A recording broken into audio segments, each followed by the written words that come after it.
പ്രിയപ്പെട്ട വിദ്യാർത്ഥികളെ, വിബ്ജിയോർ അക്കാഡമിയുടെ പുതിയൊരു വീഡിയോയിലേക്ക് സ്വാഗതം. ഇന്ന് നമ്മൾ കെമിസ്ട്രിയുടെ റിവിഷനാണ് നോക്കാൻ പോണത്. ഞാനിത് 2 വീഡിയോ ആയിട്ടാണ് ചെയ്യണത്. നമുക്ക് സെക്കൻഡ് ടേം എക്സാമിന് ശേഷമുള്ള 4 പാഠങ്ങളുടെയും പ്രധാനപ്പെട്ട ടോപ്പിക്സ്, അതുപോലെ തന്നെ അതിൽ നിന്നും വരാവുന്ന ക്വസ്റ്റ്യൻസ്, ഇതാണ് നമ്മൾ നോക്കാൻ പോണത്. ക്വസ്റ്റ്യൻസ് പറയുമ്പോൾ നിങ്ങൾക്ക് ഇതേ ക്വസ്റ്റ്യൻ എക്സാമിന് ചോദിക്കുന്നതല്ല, ഇങ്ങനത്തെ മോഡലായിരിക്കും നിങ്ങൾക്ക് എക്സാമിന് പ്രതീക്ഷിക്കാവുന്നത്. ഓക്കെ, അപ്പോൾ നമ്മൾ ഇതെങ്കിലും പഠിച്ചിരിക്കണം. ഇതേ രീതിയിലുള്ള ചോദ്യങ്ങൾ നിങ്ങൾ വേറെ ടോപ്പിക്കുകളിലും ചെയ്തു നോക്കണം. അത് നിങ്ങൾ ചെയ്യേണ്ടത്. അപ്പോൾ അതുകൊണ്ട് തന്നെ നമുക്കൊന്ന് എല്ലാ ടോപ്പിക്കുകളും ഒന്ന് ജസ്റ്റ് പരിചയപ്പെടണം, അതുപോലെ തന്നെ ക്വസ്റ്റ്യൻസും ചെയ്യണം. അപ്പോൾ ഈ ഒരു വീഡിയോയിൽ നമ്മൾ നോക്കാൻ പോണത് 5ാമത്തെ പാഠമായിട്ടുള്ള ഇലക്ട്രോ കെമിസ്ട്രിയും വൈദ്യുത രസതന്ത്രവും, അതുപോലെ തന്നെ 6ാമത്തെ പാഠമായിട്ടുള്ള മെറ്റൽസ്, ലോഹങ്ങൾ എന്നീ 2 പാഠങ്ങളിലെ പ്രധാനപ്പെട്ട ടോപ്പിക്കുകളും അതുപോലെ തന്നെ അതിൽ നിന്നും വരാൻ സാധ്യതയുള്ള മോഡൽ ക്വസ്റ്റ്യൻസുമാണ് നമ്മൾ എന്ത് ചെയ്യണത്, ചെയ്യാൻ പോകുന്നത്. ഓക്കെ, നമുക്ക് വീഡിയോയിലേക്ക് പോകാം. അപ്പോൾ നമ്മൾ 5ാമത്തെ ചാപ്റ്ററായിട്ടുള്ള ഇലക്ട്രോ കെമിസ്ട്രി അല്ലെങ്കിൽ വൈദ്യുത രസതന്ത്രം എന്നുള്ള ചാപ്റ്റർ നോക്കാൻ പോവുകയാണ്. അപ്പോൾ ഈ ഒരു പാഠം നമ്മൾ ഇലക്ട്രോ കെമിസ്ട്രി എന്ന് കേട്ടാൽ തന്നെ നമുക്ക് ആദ്യമായിട്ട് ഓർമ്മ വരേണ്ട ടോപ്പിക്കാണ് reactivity series. Okay, reactivity series എന്താണെന്നുള്ളത് കൃത്യമായി അറിഞ്ഞിരിക്കണം. ഇതെല്ലാവരും പഠിച്ചിരിക്കണം, നിർബന്ധമായിട്ട് പഠിച്ചിരിക്കണം. ഇത് പഠിച്ചിട്ടില്ലെങ്കിൽ നമുക്ക് ഈ പാഠങ്ങളിൽ പല ക്വസ്റ്റ്യൻസും ചെയ്യാനായിട്ട് പറ്റില്ല. ഓക്കെ, നമുക്ക് റിയാക്ടിവിറ്റി സീരീസ് എന്താണെന്ന് ഡെഫിനേഷനല്ല നിങ്ങൾ പഠിക്കേണ്ടത്, ഇതിൽ ഏതൊക്കെ മെറ്റൽസ് വരുന്നുണ്ട് എന്നുള്ളത് പഠിച്ചിരിക്കണം. ഓക്കെ, ഏതൊക്കെ മെറ്റൽസാണ് വരുന്നത് നമുക്കൊന്ന് എഴുതി നോക്കാം. ഇതിൽ ആരൊക്കെ വരുന്നത് വെച്ച് കഴിഞ്ഞാൽ potassium, sodium, calcium, magnesium, aluminium, zinc, iron, nickel, tin, lead, hydrogen, copper, mercury, silver, gold. ഇപ്പോൾ ആരൊക്കെ വരുന്നത്? Potassium, sodium, calcium, magnesium, aluminium, zinc, iron, nickel, tin, lead, hydrogen, copper, mercury, silver, gold. 15 ആളുകളാണ് ഇതിൽ വരുന്നത്. ഇതിൽ 14 ആളുകളും മെറ്റൽസാണ്. ആരൊഴികെ? ഹൈഡ്രജൻ ഒഴികെ, അല്ലേ? ഇതിൽ നമ്മൾ ഹൈഡ്രജൻ എടുത്തു കഴിഞ്ഞാൽ അത് ഹൈഡ്രജൻ മെറ്റലല്ലല്ലോ, അല്ലേ? ഹൈഡ്രജൻ ഒരു ഗ്യാസാണ്. അപ്പോൾ എന്തിനാണ് ഈ ഹൈഡ്രജനെ അവിടെ നിർത്തിയിരിക്കുന്നത്? ഈ ഹൈഡ്രജൻ്റെ മേലേക്ക് പോകുന്തോറും എന്ത് ചെയ്യും? മേലേക്ക് ആരൊക്കെയുള്ളത്? Lead, tin, nickel, iron, zinc, aluminium, magnesium, calcium, sodium, potassium, അല്ലേ? ഇവരൊക്കെയാണ് മേലേക്കുള്ളത്. അപ്പോൾ ഹൈഡ്രജൻ്റെ മേലേക്ക് പോകുന്തോറും ഈ ആളുകളുടെയൊക്കെ റിയാക്ടിവിറ്റി, അതിൻ്റെ മേലുള്ള ആൾക്കാരുടെയൊക്കെ റിയാക്ടിവിറ്റി എന്താണ്? വളരെ കൂടുതലാണ്. അപ്പോൾ ഹൈഡ്രജൻ മേലേക്ക് പോകുന്തോറും റിയാക്ടിവിറ്റി എന്ത് ചെയ്യും? കൂടും. ഈ ഹൈഡ്രജൻ്റെ താഴെ നിൽക്കുന്ന ആൾക്കാരായിരിക്കുകയാണ് കോപ്പർ, മെർക്കുറി, സിൽവർ, ഗോൾഡ്. അപ്പോൾ ഹൈഡ്രജൻ്റെ താഴേക്ക് വരുന്നതോടെ എന്താ ചെയ്യുക? റിയാക്ടിവിറ്റി കുറഞ്ഞു പോകും. ഓക്കെ, അപ്പോൾ ഇവിടെ റിയാക്ടിവിറ്റി ഏറ്റവും കൂടിയ മെറ്റൽ ആരാണ്? പൊട്ടാസ്യമാണ്. റിയാക്ടിവിറ്റി തീരെ ഇല്ലാത്ത ആർക്കാണ്? ഗോൾഡിനാണ്. ഓക്കെ, അപ്പോൾ നമ്മൾ മനസ്സിലാക്കേണ്ടത് ഹൈഡ്രജനാണ് ഇവിടുത്തെ അളവുകോൽ. അത് നമ്മൾ കൃത്യമായി മനസ്സിലാക്കണം. ഇതാദ്യം നിങ്ങൾ പഠിക്കണം, എങ്കിലാണ് ഞാൻ ഇനി അടുത്ത പറയാൻ പോകുന്ന ടോപ്പിക്ക് നിങ്ങൾക്ക് കൂടുതലായിട്ട് ഫോളോ ചെയ്യാൻ പറ്റുള്ളൂ.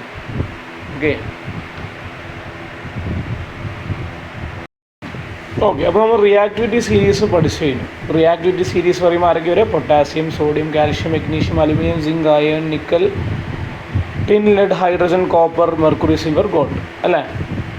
ഇതിനെക്കുറിച്ച് നമ്മൾ പരിചയപ്പെട്ടു. ഇനി നമ്മൾ ഇത് ഉപയോഗിച്ചിട്ടാണ് നമ്മൾ ഇതിൽ ഏറ്റവും പ്രധാനപ്പെട്ട 1ാമത്തെ ടോപ്പിക്ക് ഡിസ്പ്ലേസ്മെൻറ്റ് റിയാക്ഷൻ പഠിക്കുന്നത്. Okay,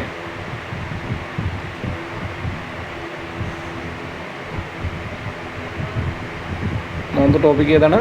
displacement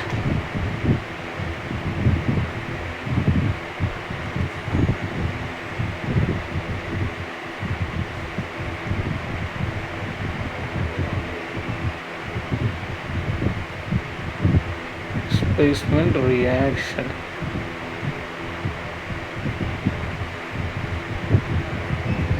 okay.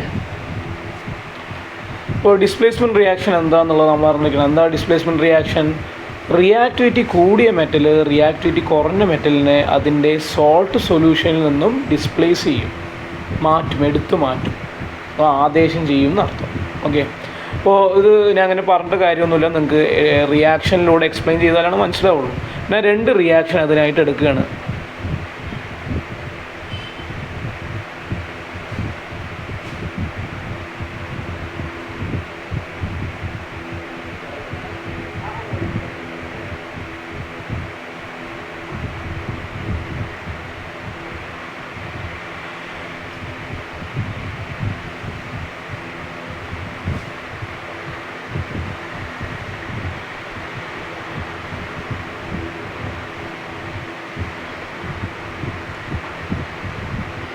രണ്ട് റിയാക്ഷൻ എടുത്തിട്ടുണ്ട്. അതിൽ ഒന്നാമത്തെ റിയാക്ഷൻ പറയുന്നത് അയേൺ സിങ്ക് സൾഫേറ്റ്, ഇവർ രണ്ടുപേരും തമ്മിലുള്ള റിയാക്ഷനാണ്. രണ്ടാമത്തെ റിയാക്ഷൻ സിങ്കും കോപ്പർ സൾഫേറ്റും തമ്മിലുള്ള റിയാക്ഷനാണ്. അപ്പോൾ ഈ 2 റിയാക്ഷനിലും നമുക്ക് എക്സാമിൽ ഇങ്ങനെ തരിക, 2 റിയാക്ഷൻ തരും. ഈ 2 റിയാക്ഷനിൽ ഏത് റിയാക്ഷൻ നടക്കും, ഏതിലാണ് ഡിസ്പ്ലേസ്മെൻറ്റ് നടക്കുക എന്നാണ് എക്സാമിന് ചോദിക്കുക. അങ്ങനെ ചോദിക്കാനുള്ള സാധ്യത ഉണ്ട്, ഒരു മോഡലാണ്. ഓക്കെ. നമ്മൾ ആദ്യത്തെ റിയാക്ഷൻ എടുക്കുക. ആദ്യത്തെ റിയാക്ഷനിൽ ഇവിടെ നമ്മൾ അയേണ് ഒറ്റയ്ക്കാണ്, സോൾട്ട് ഉണ്ടല്ലോ, പിന്നെ ഇവിടെ സോൾട്ടിൽ ആരുണ്ട്, ഏത് മെറ്റലുള്ളത്? സിങ്കാണ് അല്ലേ. അപ്പോൾ അയേൺ എന്നുള്ള മെറ്റൽ ഇവിടെ ഉണ്ട്, അത് സിങ്ക് സൾഫേറ്റിനൊപ്പം റിയാക്ട് ചെയ്യണത്. അപ്പോൾ ആ സോൾട്ടിൽ ആരുള്ളത്? സിങ്കാണുള്ളത്, സിങ്ക്. ഓക്കെ, സിങ്ക് ഉണ്ട്. രണ്ടാമത്തെ റിയാക്ഷനിൽ സിങ്കാണ് ഒറ്റയ്ക്ക് നിൽക്കുന്നത്, അതിൽ സോൾട്ടിൽ ആരാണ് നിൽക്കുന്നത്? കോപ്പറാണ്. ഓക്കെ. അങ്ങനെയാണെങ്കിൽ നമുക്ക് ഈ 2 റിയാക്ഷനിൽ ഏത് റിയാക്ഷനാണ് നടക്കുക എന്നുള്ളത് നോക്കാം. അപ്പോൾ നമ്മൾ ഡിസ്പ്ലേസ്മെൻറ്റ് റിയാക്ഷൻ നടക്കണമെങ്കിൽ നമ്മൾ പ്രധാനമായിട്ട് മനസ്സിലാക്കേണ്ടത് ഇവിടെ ഒറ്റയ്ക്ക് നിൽക്കുന്ന മെറ്റലിൻ്റെ റിയാക്ടിവിറ്റി എന്തായിരിക്കണം? കൂടുതലായിരിക്കണം. ഒറ്റയ്ക്ക് നിൽക്കുന്ന ആൾക്ക് റിയാക്ടിവിറ്റി കൂടുതലായിരിക്കണം. പിന്നെ സോൾട്ടിൽ നിൽക്കുന്ന ആൾക്ക് റിയാക്ടിവിറ്റി കുറവായിരിക്കും വേണം. അപ്പോൾ നമ്മളിവിടെ ആദ്യത്തെ റിയാക്ഷൻ എടുക്കുക. ഇവിടെ ഒറ്റയ്ക്ക് നിൽക്കുന്ന ആരാണ്? അയേണാണ്. സോൾട്ടിൽ നിൽക്കുന്ന ആരാണ്? സിങ്കാണ്. അപ്പോൾ ഈ അയേണും സിങ്കും കൂടി നിങ്ങളൊന്ന് കമ്പയർ ചെയ്ത് നോക്ക്. ഇതിൽ ആർക്കാണ് റിയാക്ടിവിറ്റി കൂടുതൽ? ഇവിടെ നോക്കിക്കഴിഞ്ഞാൽ സിങ്ക് ഇതാ അവിടെ വരുന്നുണ്ട്, അയേൺ ഇതാ അവിടെ ഉണ്ട് അല്ലേ. സിങ്കും അയേണും എടുത്തു കഴിഞ്ഞാൽ അതിൽ ആർക്കാണ് റിയാക്ടിവിറ്റി കൂടുതൽ? സിങ്കിനാണ് അല്ലേ. അപ്പോൾ നമ്മൾ നോക്കിക്കഴിഞ്ഞാൽ സിങ്ക് ഇവിടെ ഒറ്റയ്ക്കാണ് നിൽക്കുന്നത്, അതാണ് നമ്മൾ നോക്കേണ്ടത്. ഈ 2 മെറ്റലിൽ റിയാക്ടിവിറ്റി കൂടിയ ആൾ ഒറ്റയ്ക്ക് നിൽക്കണം. അപ്പോൾ ഇവിടെ സിങ്ക് ഒറ്റയ്ക്കാണോ? അല്ല, അയേണാണോ ഒറ്റയ്ക്ക് നിൽക്കുന്നത്. റിയാക്ടിവിറ്റി കുറഞ്ഞ ആളാണ് ഒറ്റയ്ക്ക് നിൽക്കുന്നത്. റിയാക്ടിവിറ്റി കൂടിയ ആൾ സോൾട്ടിലാണ്. അപ്പോൾ ഈ റിയാക്ഷൻ നടക്കുമോ? ഇല്ല. ഓക്കെ. ഇവിടെ എന്താ നടക്കേണ്ടത്? ഇവിടെ നമുക്ക് നിർബന്ധമായിട്ട് ഡിസ്പ്ലേസ്മെൻറ്റ് റിയാക്ഷൻ നടക്കണമെങ്കിൽ സോൾട്ടിൽ നിൽക്കുന്ന ആൾക്ക് റിയാക്ടിവിറ്റി കുറവായിരിക്കണം, ഒറ്റയ്ക്ക് നിൽക്കുന്ന ആൾക്ക് റിയാക്ടിവിറ്റി കൂടുതലായിരിക്കണം. ഇനി രണ്ടാമത്തെ റിയാക്ഷൻ എടുത്തു കഴിഞ്ഞാൽ സിങ്കും കോപ്പർ സൾഫേറ്റുമാണ് റിയാക്ട് ചെയ്യണത് അല്ലേ. അപ്പോൾ സിങ്കും കോപ്പർ സൾഫേറ്റും റിയാക്ട് ചെയ്യുമ്പോൾ ഇവിടെ ഒറ്റയ്ക്ക് നിൽക്കുന്ന ആരാണ്? സിങ്കാണ്. സോൾട്ടിൽ നിൽക്കുന്നത് കോപ്പറുമാണ്. അപ്പോൾ ഇവിടെ സിങ്ക് ഇത് അവിടെ ഉണ്ട്, നമ്മൾ ഓൾറെഡി റൗണ്ട് ചെയ്ത് വെച്ചിട്ടുണ്ട്. കോപ്പർ ഇവിടെ അവിടെ താഴെയാണ്. അപ്പോൾ സിങ്കിനും കോപ്പറും എടുത്തു കഴിഞ്ഞാൽ ഇതിൽ ആർക്കാണ് റിയാക്ടിവിറ്റി കൂടുതൽ? റിയാക്ടിവിറ്റി കൂടുതലായിരിക്കാണ് മേലെ നിൽക്കുന്ന സിങ്കിനാണ് അല്ലേ. സിങ്കിന് റിയാക്ടിവിറ്റി കൂടുതലാണ്. ഓക്കെ. കോപ്പറിന് എന്താണ്? റിയാക്ടിവിറ്റി കുറവാണ്. അപ്പോൾ നമ്മൾ നോക്കിക്കഴിഞ്ഞാൽ നമ്മൾ എന്താണ് ഇതിലെ കണ്ടീഷൻ? എന്താണ്? റിയാക്ടിവിറ്റി കൂടിയ ആൾ ഒറ്റയ്ക്ക് നിൽക്കുകയും വേണം, റിയാക്ടിവിറ്റി കുറഞ്ഞ ആൾ സോൾട്ടിൽ നിൽക്കണം. അപ്പോൾ ഇവിടെ റിയാക്ഷൻ നടക്കുമല്ലോ? ഇവിടെ റിയാക്ഷൻ നടക്കും. കാരണം റിയാക്ടിവിറ്റി കൂടിയ സിങ്ക് എന്ത് ചെയ്തിരിക്കണം? ഒറ്റയ്ക്കാണ് നിൽക്കുന്നത്. റിയാക്ടിവിറ്റി കുറഞ്ഞ കോപ്പർ സോൾട്ടിലാണ് നിൽക്കുന്നത്. അതുകൊണ്ട് എന്ത് ചെയ്യും? റിയാക്ഷൻ നടക്കും. ഇവിടെ റിയാക്ഷൻ നടന്നു കഴിഞ്ഞാൽ എന്താ സംഭവിക്കുക? ഇവിടെ റിയാക്ഷൻ നടന്നു കഴിഞ്ഞാൽ നമുക്കിവിടെ കിട്ടുക, ഇവിടെ സിങ്ക് കോപ്പറിന് പകരം പോയിരിക്കും. അപ്പോൾ നമുക്ക് എന്താ കിട്ടുക? Zinc sulphate. ഓക്കെ. ഇനി കോപ്പറിന് പുറത്താക്കി, അപ്പോൾ കോപ്പർ ഒറ്റയ്ക്കായി. മനസ്സിലായല്ലോ? ഇതാണ് സംഭവിക്കുന്നത്. അപ്പോൾ ഇങ്ങനെയാണ് ഡിസ്പ്ലേസ്മെൻറ്റ് റിയാക്ഷൻ വരിക. ഇതിൽ നിങ്ങൾ ഡിസ്പ്ലേസ്മെൻറ്റ് റിയാക്ഷൻ നടക്കുമെങ്കിൽ റിയാക്ടിവിറ്റി കൂടിയ ആളിവിടെ ആരാണ്? സിങ്കാണ് അല്ലേ. സിങ്കിന് ഇവിടെ നടക്കുക ഓക്സിഡേഷനാണ്.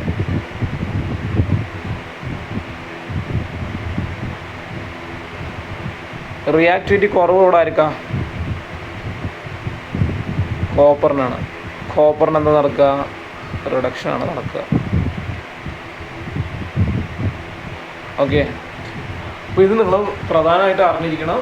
നമ്മൾ ഡിസ്പ്ലേസ്മെൻറ്റ് റിയാക്ഷൻ നടക്കണമെങ്കിൽ റിയാക്ടിവിറ്റി കൂടിയ മെറ്റൽ ഒറ്റയ്ക്കും റിയാക്ടിവിറ്റി കുറഞ്ഞ ആൾ സോൾട്ടിൽ വരിക്കണം. അപ്പോൾ റിയാക്ടിവിറ്റി കൂടിയ ആൾക്ക് അവിടെ എന്ത് നടക്കും? ഓക്സിഡേഷൻ നടക്കും. ഓക്സിഡേഷൻ. ഓക്കെ, റിയാക്ടിവിറ്റി കുറഞ്ഞ ആൾക്ക് എന്ത് നടക്കും? റിഡക്ഷൻ നടക്കും. ഓക്സിഡേഷൻ പറഞ്ഞാൽ എന്താണെന്ന് അറിയാലോ? ഇലക്ട്രോൺ വാങ്ങലും ഇലക്ട്രോൺ കൊടുക്കലും. റിഡക്ഷൻ പറഞ്ഞു കഴിഞ്ഞാൽ ഇലക്ട്രോൺ വാങ്ങലുമാണ്. ഓക്കെ, ഇപ്പോൾ ഡിസ്പ്ലേസ്മെൻറ്റ് റിയാക്ഷൻ നമ്മൾ പഠിച്ചു. അതിനുശേഷം നമ്മൾ പഠിക്കേണ്ട ഒരു പ്രധാനപ്പെട്ട ടോപ്പിക്കാണ് ഗാൽവനിക് സെൽ. ഓക്കെ, ഇപ്പോൾ ഗാൽവനിക് സെല്ലിൻ്റെ സെറ്റപ്പ് നമ്മളത് അവിടെ ഏകദേശം ചെയ്ത് വെച്ചിട്ടുണ്ട്. പൂർണ്ണമല്ല, ഏകദേശം ചെയ്ത് വെച്ചിട്ടുണ്ട്. അപ്പോൾ ഇതിൽ എന്തൊക്കെയാണ് വെച്ചിട്ടുണ്ടാവുക? നമുക്ക് മെയിനായിട്ട് നോക്കേണ്ടത് ഇവിടെ 2 ബീക്കർ ഉണ്ടോയെന്നാണ്. 2 ബീക്കർ ഉണ്ടെങ്കിൽ മാത്രമാണ് ഗാൽവനിക് സെല്ലായിട്ട് നമുക്ക് എടുക്കാൻ പറ്റുള്ളൂ. ഓക്കെ, അപ്പോൾ ഈ ഗാൽവനിക് സെല്ലിൽ നമ്മൾ എന്തൊക്കെയാണ് മെയിനായിട്ട് അറിഞ്ഞിരിക്കേണ്ടത്? ഇവിടെ നോക്കിയാൽ ഞാൻ പറഞ്ഞുതരാം എന്തൊക്കെയാണെന്നുള്ളത്. 2 ബീക്കർ ഉണ്ട്. ഈ 2 ബീക്കറിലും 2 ഇലക്ട്രോഡ് വീതം നമ്മൾ എന്ത് ചെയ്തിട്ടുണ്ട്?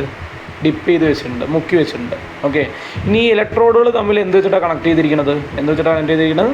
വോൾട്ട് മീറ്റർ വെച്ചിട്ടാണ്. ഓക്കെ, ഇതിൽ വോൾട്ട് മീറ്ററിൻ്റെ നെഗറ്റീവ് ടെർമിനൽ, നെഗറ്റീവായിട്ടുള്ള ഭാഗം കണക്ട് ചെയ്തിരിക്കുന്ന ഈ ഇലക്ട്രോഡിനെ വിളിക്കുന്ന പേരാണെന്ത്? ആനോഡ്. ആനോഡോട് എന്താണ്? നെഗറ്റീവാണ്. അതുപോലെ തന്നെ വോൾട്ട് മീറ്ററിൻ്റെ പോസിറ്റീവ് ഭാഗം നമ്മൾ കണക്ട് ചെയ്തിരിക്കുന്ന ഇലക്ട്രോഡിനെ വിളിക്കുന്ന പേരാണെന്ത്? കാഥോഡ്. കാഥോഡ്.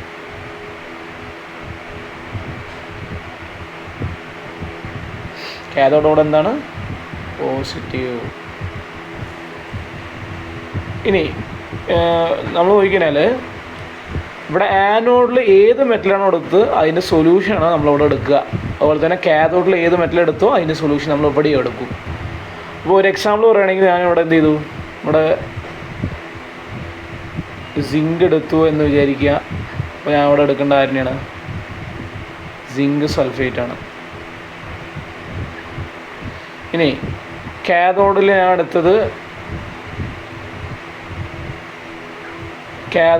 എടുത്തത് കോപ്പർ ആണെന്ന് വിചാരിക്കുക. ഓക്കെ, ആണ് ഞാൻ അവിടെ എടുക്കേണ്ട സൊല്യൂഷൻ. കാഥോഡിന് വേണ്ടി ഞാൻ എടുക്കേണ്ടത് ആരിനെയാണ്? കോപ്പർ സൾഫേറ്റിനെയാണ്. മനസ്സിലായിട്ടുണ്ടാവും വിചാരിക്കണം. ഏതാണോ മെറ്റൽ എടുക്കണം അയാളുടെ സൊല്യൂഷൻ എടുക്കണം. ഇനി ഇവിടെ നോക്ക്, നമ്മൾ ഈ 2 മെറ്റലിൽ എടുത്ത് നോക്ക്. ഇവിടെ ആനോഡും കാഥോഡും എടുക്കുമ്പോൾ ഒരു പ്രത്യേകത ഉണ്ട്. ആനോഡിൽ നമ്മൾ സിങ്കും കോപ്പറും എടുത്തു കഴിഞ്ഞാൽ സിങ്കിലും കോപ്പറിലും റിയാക്ടിവിറ്റി കൂടുതലായിരിക്കുകയാണ്. റിയാക്ടിവിറ്റി കൂടുതൽ സിങ്കിനാണ്. നമ്മൾ റിയാക്ടിവിറ്റി കൂടുതലായ ആളിനെ എന്തായിട്ട് എടുക്കുള്ളൂ? ആനോഡായിട്ട് എടുക്കുകയുള്ളൂ. ഓക്കെ, റിയാക്ടിവിറ്റി കുറഞ്ഞ ആളിനെ എന്തായിട്ട് എടുക്കുകയുള്ളൂ? കാഥോഡായിട്ട് എടുക്കുകയുള്ളൂ. ആണ് നിങ്ങൾ അർത്ഥം മനസ്സിലാക്കേണ്ടത്.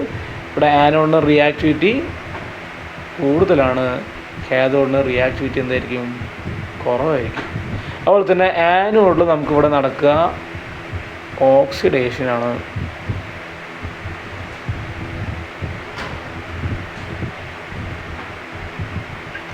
കാഥോഡിൽ നടക്കുക എന്താണ്? റിഡക്ഷൻ. ആനോഡിൽ ഓക്സീകരണം, കാഥോഡിൽ നിരോക്സീകരണം.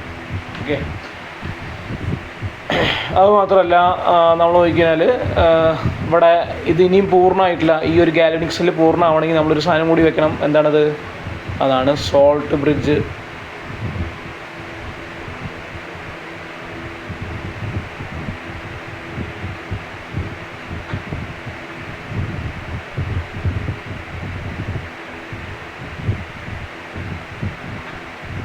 ഓക്കെ, ഇങ്ങനെയാണ് നമ്മളുടെ എന്ത് വരുന്നത്? ഗാൽവനിക് സെല്ല് വരുന്നത്. മനസ്സിലായല്ലോ? ഇനി ഇതിൽ ചോദിക്കാൻ സാധ്യതയുള്ള ഒരു കാര്യമാണ് ഞാനിപ്പോൾ ഇതിൻ്റെ പൂർണ്ണ കാര്യങ്ങളും പറഞ്ഞിട്ടില്ല. ഇതിൻ്റെ ഏറ്റവും കോമൺ ആയിട്ടുള്ള കാര്യങ്ങൾ എന്തൊക്കെയാണ്? ഒന്ന് ആനോഡ്, ലെഫ്റ്റ് സൈഡ് ആനോഡ് വരും. അത് ആനോഡ് പറയുമ്പോൾ എവിടെ വരിക? വോൾട്ട് മീറ്ററിനെ നെഗറ്റീവ് കണക്ട് ചെയ്തിരിക്കണതാണ് എന്ത്? ആനോഡ്. വോൾട്ട് മീറ്ററിനെ പോസിറ്റീവ് കണക്ട് ചെയ്തിരിക്കണം ആർക്കായിരിക്കും? കാഥോഡിലേക്കായിരിക്കും. ആനോഡ് റിയാക്ടിവിറ്റി കൂടിയ മെറ്റലാണ് എടുക്കുക, കാഥോഡ് റിയാക്ടിവിറ്റി കുറഞ്ഞ മെറ്റലായിരിക്കും എടുക്കുക. അതുമാത്രമല്ല ആനോഡിൽ നടക്കുക ഓക്സിഡേഷനാണ്, കാഥോഡിൽ നടക്കുക റിഡക്ഷനാണ്. പിന്നെ നമ്മൾ ഈ ഒരു ഗാൽവനിക് സെല്ല് പൂർത്തിയാവണമെങ്കിൽ നമ്മൾ അവിടെ എന്ത് വയ്ക്കണം? സോൾട്ട് ബ്രിഡ്ജും കൂടെ കണക്ട് ചെയ്യണം. സോൾട്ട് ബ്രിഡ്ജ് ആര് തമ്മിലാണ് കണക്ട് ചെയ്യണം? അവിടെ നമ്മൾ ബീക്കറുകൾ തമ്മിലാണ് കണക്ട് ചെയ്യുന്നത്. ഇലക്ട്രോഡുകൾ തമ്മിൽ ആരിനെ വെച്ചിട്ടാണ് കണക്ട് ചെയ്തിരിക്കുന്നത്? വോൾട്ട് മീറ്റർ വെച്ചിട്ടാണ്. ഓക്കെ. അപ്പോൾ പിന്നെ വേറെ മാത്രമല്ല, ആനോഡിൽ ഏത് മെറ്റലാണ് എടുത്തോ അയാളുടെ സൊല്യൂഷൻ എടുക്കണം, കാഥോഡിൽ ഏത് മെറ്റൽ എടുത്തോ അയാളുടെ സൊല്യൂഷനും നമ്മൾ എടുക്കണം. ഓക്കെ. പിന്നെ ഇനി ഇതിൽ നമ്മൾ ആനോഡിൽ എന്താ നടക്കുക? ഓക്സിഡേഷൻ അല്ലേ. ആനോഡ് ഓക്സിഡേഷൻ ആർക്ക് നടക്കുന്നത്? സിങ്കിനാണ് നടക്കുക.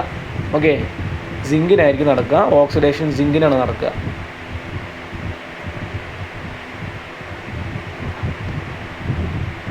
എവിടുത്തെ സിങ്കിനാണ് നടക്കുക? ഇവിടെ നമ്മൾ സിങ്ക് ഇലക്ട്രോഡിലുള്ള സിങ്ക് ഉണ്ടല്ലോ, ഇവിടെ സിങ്ക് ഉണ്ട് അല്ലേ. ഈ സിങ്കിനാണ് എന്താ നടക്കുക? ഓക്സിഡേഷൻ നടക്കുക. അപ്പോൾ സിങ്ക് ഓക്സിഡേഷൻ നടന്നു കഴിഞ്ഞാൽ ഇലക്ട്രോൺ കൊടുക്കുകയില്ല ചെയ്യുക. ഇലക്ട്രോൺ കൊടുക്കുക പറയുമ്പോൾ സിങ്ക് 2 ഇലക്ട്രോൺ കൊടുക്കും. എന്നിട്ട് എന്തായി മാറും? Zn+2 അയോണായിട്ട് മാറും. ഓക്കെ, അപ്പോൾ അതാണ് ഓക്സിഡേഷൻ്റെ ഇക്വേഷൻ.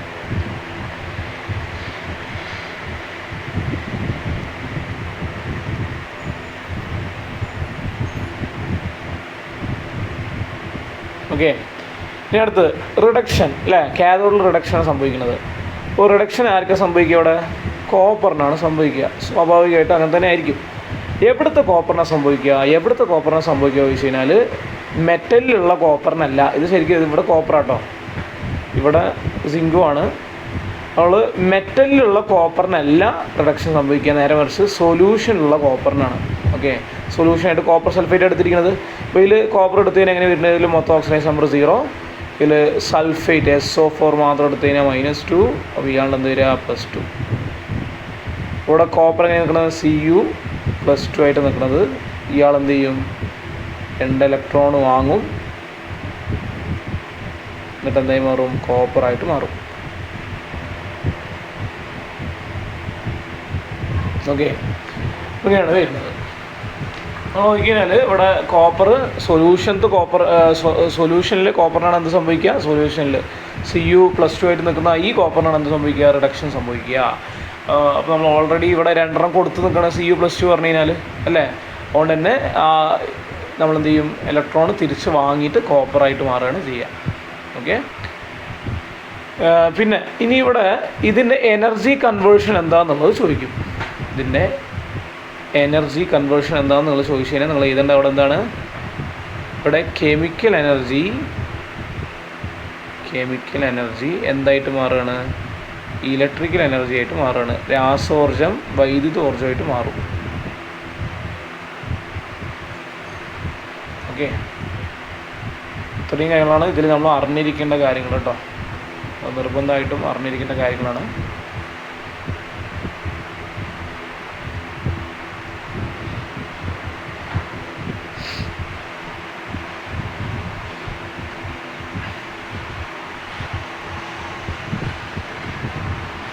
ഇപ്പോൾ ഗാലക്റ്റിക് സെല്ലിൻ്റെ കാര്യം നമ്മൾ നോക്കുമ്പോൾ ഞാൻ എന്ത് ചെയ്തിട്ടുണ്ടായിരുന്നു? സിങ്ക് എന്ത് ചെയ്യും? ഓക്സിഡൈസ് സംഭവിക്കുമ്പോൾ 2 ഇലക്ട്രോൺ കൊടുക്കും, കോപ്പർ 2 ഇലക്ട്രോൺ വാങ്ങും എന്നുള്ളത് പറഞ്ഞിരുന്നു അല്ലേ. അപ്പോൾ എന്തിൻ്റെ അടിസ്ഥാനത്തിലാണ് പറയണത്? അപ്പോൾ ആരൊക്കെ എത്രണ്ണം കൊടുക്കും എന്നുള്ളത് എക്സാമിന് കുറച്ച് ആൾക്കാരുടെ ചോദിക്കുക. അപ്പോൾ ആരൊക്കെ എന്തൊക്കെ കൊടുക്കും, എങ്ങനെയൊക്കെ വാങ്ങും എന്നുള്ളത് നമ്മൾ എന്ത് ചെയ്യണം? അറിഞ്ഞിരിക്കണം. കൊടുക്കണതും വാങ്ങണമൊക്കെ ഒരേ എണ്ണം തന്നെയാണ്. അപ്പോൾ ആ എണ്ണം ഞാൻ ചെയ്താൽ പൊട്ടാസ്യം എടുത്തു കഴിഞ്ഞാൽ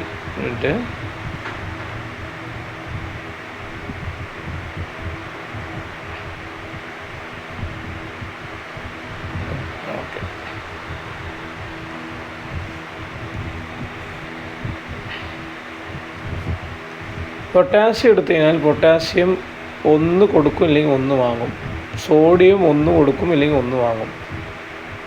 calcium 2, magnesium 2, aluminium 3, zinc 2, iron 2, nickel ടിന്നൊന്നും നിങ്ങൾക്ക് പഠിക്കാനല്ല. ലെഡ് വന്നാൽ 2 കോപ്പർ 2, മെർക്കുറി ഇല്ല, സിൽവർ 1, ഗോൾഡ് 2. ഓക്കെ, അതിൽ ഏറ്റവും കൂടുതൽ നിങ്ങൾക്ക് ചോദിക്കുക സിങ്ക്, അതുപോലെ തന്നെ സിങ്ക്, അയൺ, മെഗ്നീഷ്യം, കാൽഷ്യം, അതുപോലെ തന്നെ സിൽവർ, കോപ്പർ. ഈ ആളുകളുടെ ബന്ധപ്പെട്ടിട്ടുള്ള ഗാലക്റ്റിക് സെല്ല് ഡിസ്പ്ലേസ്മെൻറ്റ് റിയാക്ഷൻ എന്നൊക്കെയാണ് ചോദിക്കുക.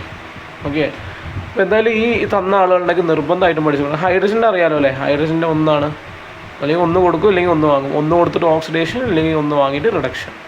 ഓക്കെ, അതാണ് നമ്മൾ അറിഞ്ഞിരിക്കേണ്ടത്. പിന്നെ വേറൊരു കാര്യം എന്താ വെച്ച് കഴിഞ്ഞാൽ, ക്ലോറിന് ഓക്സിഡേഷൻ നടന്നാൽ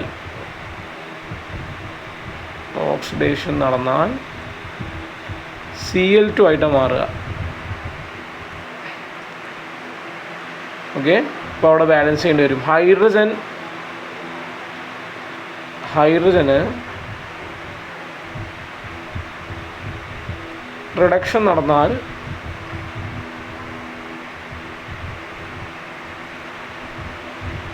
അത് H2 ആയിട്ടാണ് മാറുക. അതും കൂടി ജസ്റ്റ് ഒന്ന് അറിഞ്ഞിരുന്നോളൂ. ഇതൊക്കെ ചിലപ്പോൾ നമുക്ക് ആവശ്യം വരുന്ന കാര്യങ്ങളാണ്. ഓക്കെ, അപ്പോൾ അതും കൂടി ഒന്ന് അറിഞ്ഞിരിക്കണം. ആരൊക്കെ എത്രണ്ണം കൊടുക്കുക, എത്രണ്ണം വാങ്ങുന്നുള്ളതും, അതുപോലെ തന്നെ ചില ആളുകളുടെ ഓക്സിഡേഷൻ റിഡക്ഷൻ അവരിനെ ഏത് രൂപത്തേക്ക് മാറ്റും എന്നുള്ളതും അതൊന്ന് അറിഞ്ഞിരിക്കുക കേട്ടോ. ഇനി അടുത്തതായിട്ട് നമുക്കിനി ഇലക്ട്രോലൈറ്റിക് സെല്ലിനെ കുറിച്ചും കൂടി പഠിക്കാനുണ്ട്. പക്ഷേ അത് ഞാൻ എന്ത് ചെയ്യാം, ക്വസ്റ്റ്യനിലൂടെ നിങ്ങൾക്ക് പറഞ്ഞുതരാനാണ് ഉദ്ദേശിക്കുന്നത്. നമുക്കിനി ക്വസ്റ്റ്യൻസിൽ കിടക്കാം. ഓക്കെ, അപ്പോൾ ആദ്യത്തെ ക്വസ്റ്റ്യൻ എടുത്തു കഴിഞ്ഞാൽ, experiments related to displacement reaction are given below. ഒരു ആദേശ രാസപ്രവർത്തനത്തിന് ഉള്ള എക്സ്പെരിമെൻറ്റുകൾ, ചില പരീക്ഷണങ്ങൾ അവിടെ തന്നിട്ടുണ്ട്. ഓക്കെ, അപ്പോൾ അതിൽ ഒന്നാമത്തെ എക്സ്പെരിമെൻ്റാണ് എന്ത്, a silver rod is dipped in copper sulphate. ഒരു സിൽവർ ദണ്ട് എന്ത് ചെയ്തിട്ടുണ്ട്, കോപ്പർ സൾഫേറ്റിൽ മുക്കി വെച്ചിട്ടുണ്ട്. അതുപോലെ തന്നെ രണ്ടാമത്തെ എന്താണ്, a zinc rod is dipped in copper sulphate. ഒരു സിങ്കിൻ്റെ ദണ്ട് എന്ത് ചെയ്തിട്ടുണ്ട്, കോപ്പർ സൾഫേറ്റിൽ മുക്കി വെച്ചിട്ടുണ്ട്. എന്നിട്ട് ക്വസ്റ്റ്യൻ ചോദിച്ചിട്ട്, in which case does displacement reaction occur, why? ഏത് സാഹചര്യത്തിലാണ്, ഒന്നാമത്തെ സാഹചര്യത്തിലാണോ രണ്ടാമത്തെ സാഹചര്യത്തിലാണോ ഡിസ്പ്ലേസ്മെൻറ്റ് റിയാക്ഷൻ നടക്കുക, ആദേശ രാസപ്രവർത്തനം നടക്കുക എന്നാണ് ചോദിച്ചിരിക്കുന്നത്. അപ്പോൾ നമുക്ക് ഇതൊന്ന് ചെയ്ത് നോക്കാം. ഇത് ഞാൻ പറഞ്ഞിരുന്നല്ലോ ഏതെല്ലാം നടക്കുക എന്നുള്ള രീതിയിൽ ഒന്ന് ചോദിക്കും. ഓക്കെ, അപ്പോൾ നമുക്ക് ആദ്യം തന്നെ ഈ രണ്ട് സാഹചര്യത്തിൽ നിങ്ങൾ എക്സാമിന് ഇങ്ങനെ ഒന്നും എഴുതേണ്ട ആവശ്യമില്ല. ഇങ്ങനെ ഞാൻ എക്സ്പ്ലെയിൻ ചെയ്ത് തരുന്ന രീതി ആയതുകൊണ്ട് രണ്ടെണ്ണത്തിൻ്റെയും എന്ത് ചെയ്യുക, ഇക്വേഷൻ ഒന്ന് എഴുതി കാണിച്ചു തരാം. ആദ്യത്തേതിൽ എന്താണ്, സിൽവർ റോഡ് കോപ്പർ സൾഫേറ്റിൽ മുക്കിയിരിക്കുകയാണ്. സിൽവർ പറഞ്ഞാൽ ആരാണ്, Ag അല്ലേ. ഇത് കോപ്പർ സൾഫേറ്റിൽ മുക്കി വെച്ചിരിക്കുകയാണ്. ഓക്കെ, രണ്ടാമത്തെ സാഹചര്യം എന്താണ്, സിങ്ക് റോഡിനെ കോപ്പർ സൾഫേറ്റിൽ മുക്കി വെച്ചിരിക്കുകയാണ്. അപ്പോൾ ഇതിൽ ഏത് സാഹചര്യത്തിലാണോ, ഒന്നാമത്തെ സാഹചര്യത്തിലാണോ രണ്ടാമത്തെ സാഹചര്യത്തിലാണോ റിയാക്ഷൻ നടക്കുക എന്നുള്ളത് നമ്മൾ നോക്കണം അല്ലേ.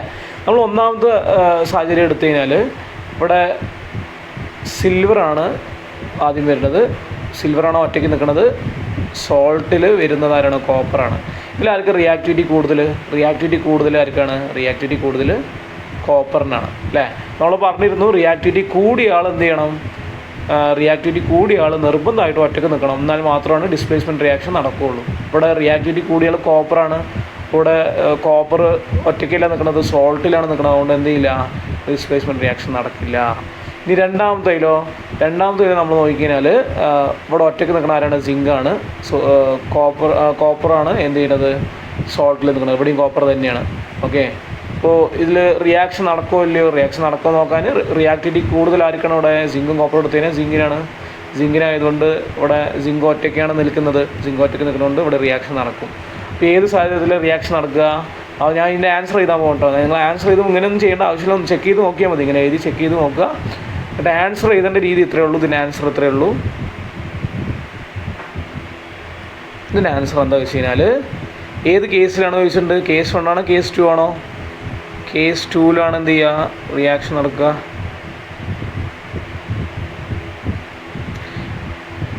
എന്തുകൊണ്ട് എന്നുള്ളത് ചോദിച്ചിട്ടുണ്ട്. വൈ, എന്തുകൊണ്ടാണ് നമുക്ക് എഴുതാൻ പറ്റിയ കാര്യം എന്താണ്, നമ്മൾ രണ്ടാമത്തെ സാഹചര്യത്തിൽ നടക്കാനുള്ള കാരണം മാത്രം എഴുതിയാൽ മതി. എന്താണ് ഇവിടെ സിങ്ക് എന്ന് പറയണത്, zinc is reactive than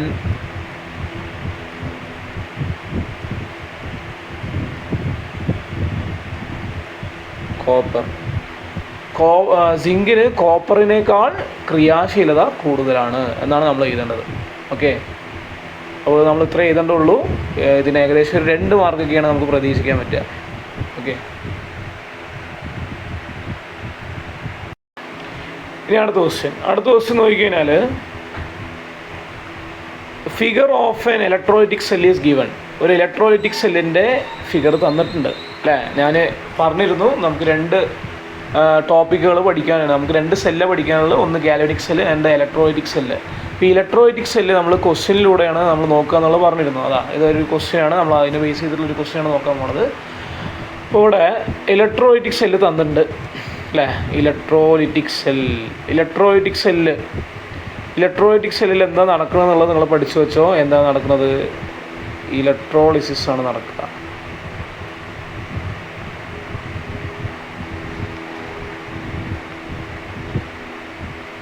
okay, electrolysis ആണ് നടക്കുക. അതാദ്യം അറിഞ്ഞിരിക്കണം കേട്ടോ. ഇനി ഇതിൽ ക്വസ്റ്റ്യൻസ് ഓരോന്നായി ചോദിച്ചിട്ടുണ്ട്. അതിന് മുമ്പ് ഇലക്ട്രോലൈറ്റിക് സെല്ല് എന്താണ് നമ്മൾ വ്യത്യാസം, ഗാൽവാനിക് സെല്ലും ഇലക്ട്രോലൈറ്റിക് സെല്ലും തമ്മിലുള്ള വ്യത്യാസം എന്താണ് നമുക്ക് മെയിനായിട്ട് മനസ്സിലാക്കണം. ഗാൽവാനിക് സെല്ലിൽ നമുക്ക് 2 ബീക്കറുകളാണ് വന്നിട്ടുണ്ടായിരുന്നത്, 2 ബീക്കറുകൾ. ഇവിടെ നമ്മൾ നോക്കിക്കഴിഞ്ഞാൽ ഇലക്ട്രോലൈറ്റിക് സെല്ല് എടുത്തു കഴിഞ്ഞാൽ ആകെ ഒറ്റ ബീക്കർ ഉണ്ടാവുള്ളൂ. ഓക്കെ, ഒറ്റ ബീക്കറേ ഉള്ളൂ. ഇതിൽ നമുക്ക് എന്തുണ്ട്, ആനോഡും കാഥോഡും വരുന്നുണ്ട്. അതിൽ ആനോഡും കാഥോഡും ഉണ്ട് അല്ലേ. പക്ഷെ ഇതിലും എന്താ വ്യത്യാസം? അവിടെ ആനോഡ് നെഗറ്റീവ് ആയിരുന്നു, ഇവിടെ ആനോഡ് എന്താണ്, പോസിറ്റീവാണ്. അതുപോലെ തന്നെ ഇവിടെ കാഥോഡ് എന്തായിരിക്കും, അപ്പോൾ നെഗറ്റീവാണ്. അത് മാത്രമല്ല അവിടെ ബാറ്ററി ഒന്നുമില്ല, അവിടെ വോൾട്ട് മീറ്റർ മാത്രമേ ഉണ്ടായിരുന്നുള്ളൂ. ഇവിടെ വോൾട്ട് മീറ്ററിനൊപ്പം എന്തും കൂടിയുണ്ട്, ബാറ്ററിയും കൂടിയുണ്ട്. ഓക്കെ, പിന്നെ ഇവിടെ ആനോഡും കാഥോഡും പ്രത്യേകം മെറ്റലായിട്ടൊന്നും, അവിടെ സിങ്കും കോപ്പറൊക്കെ എടുത്ത പോലെ ഇവിടെ അങ്ങനെ സിങ്കും കോപ്പറൊന്നും ആയിട്ട് എടുക്കണില്ല. ഇവിടെ നമ്മൾ വെറുതെ ആനോഡെന്നും അതുപോലെ തന്നെ കാഥോഡ് എന്നാണ് പറഞ്ഞിരിക്കുന്നത്. നിങ്ങളുടെ ടെക്സ്റ്റ് ബുക്കിൽ ഗ്രാഫൈറ്റ് റോഡ് എന്നൊക്കെ കൊടുത്തിട്ടുണ്ട്. ഇനി അത് കൊടുത്തില്ലെങ്കിൽ നിങ്ങൾക്ക് തിരിച്ചറിയാനായിട്ട് പറ്റണം. ഓക്കെ, ഇനി എക്സാമിന് നിങ്ങൾക്ക് ഇവിടെ ചിലപ്പോൾ നേരെ തിരിച്ചായിരിക്കും തരിക. പോസിറ്റീവ് അപ്പുറത്തും തരും, നെഗറ്റീവ് ഇപ്പുറത്തും തരും. അപ്പോൾ എന്താ കാട്ടുക നിങ്ങൾ? ഇതപ്പോൾ ഇങ്ങനെ ബീക്കർ തന്നു, ഇതിൽ ആനോഡും കാഥോഡും ഉണ്ട്.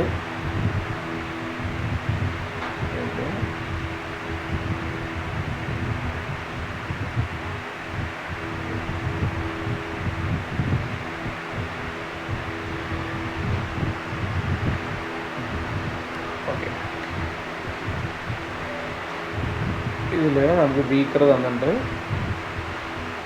ഇതിൽ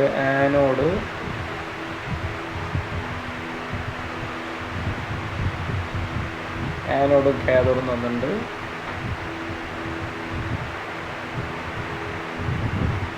ബാറ്ററി ഉണ്ട്.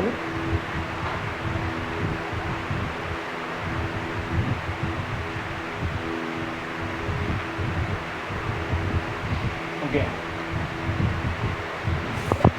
ഇങ്ങനെ തന്നിട്ടുണ്ട്. എന്നിട്ട് ഇവിടെ നമുക്കറിയാം ഇത് ബാറ്ററീൻ്റെ നെഗറ്റീവ് ടെർമിനലാണ്, ഇത് പോസിറ്റീവ് ടെർമിനലാണ്. ഇനി ഇതിൽ ആനോഡ് കാഥോഡ് എവിടെ വരിക? ഞാൻ പറഞ്ഞിരുന്നു, നിങ്ങൾ ലെഫ്റ്റ് സൈഡ് റൈറ്റ് സൈഡ് നോക്കണതിനെക്കാട്ടി നല്ലത് ഇവിടെ പോസിറ്റീവ് ആരിലൊക്കെ കണക്ട് ചെയ്തിരിക്കണം, അവിടെ ആനോഡ് വരിക. ഇതിന് നേരെ തിരിച്ച് ഞാൻ ചെയ്തെന്നുള്ളൂ. ഓക്കെ, നെഗറ്റീവ് എന്താണ്, കാഥോഡാണ്. പക്ഷേ ഗാൽവാനിക് സെല്ലിൽ നേരെ തിരിച്ചാണ് എന്നേ ഉള്ളൂ. നിങ്ങൾക്ക് എങ്ങനെയൊക്കെ തന്നാലും നിങ്ങൾക്ക് എന്ത് ചെയ്യണം, തിരിച്ചറിയാനായിട്ട് സാധിക്കണം. ആനോഡ് അവിടെ നെഗറ്റീവാണ്, ഇവിടെ എന്താണ്, ആനോഡ് പോസിറ്റീവാണ്. അത് മാത്രം പഠിച്ചു വെച്ചാൽ മതി. ഓക്കെ,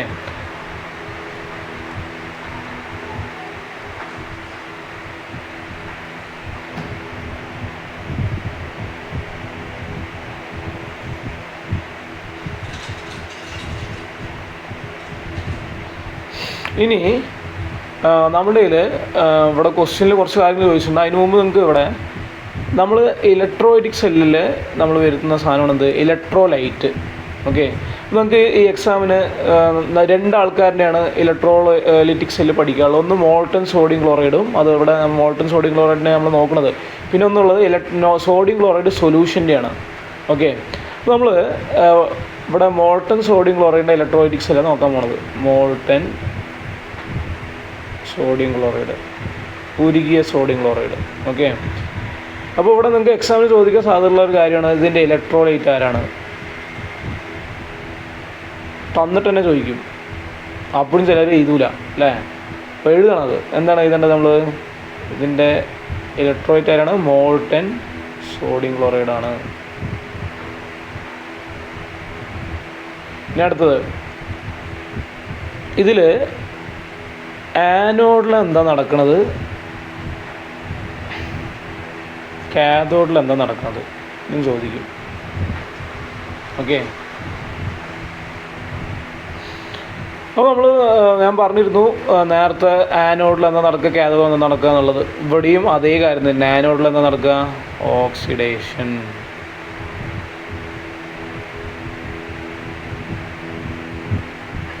കാഥോഡിൽ എന്താ നടക്കുക, റിഡക്ഷൻ.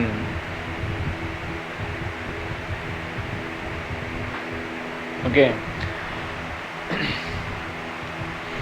ഇനി ഇതിൽ എങ്ങനെയാണ് ഓക്സിഡേഷൻ റിഡക്ഷൻ നടക്കുന്നത് എന്നുള്ളത് നമ്മൾ പ്രധാനമായിട്ട് അറിഞ്ഞിരിക്കണം. അപ്പോൾ നമ്മളിവിടെ ഇലക്ട്രോലൈറ്റിക്കാണ് നോക്കേണ്ടത് ഓക്സിഡേഷൻ റിഡക്ഷൻ അറിയാനായിട്ട്.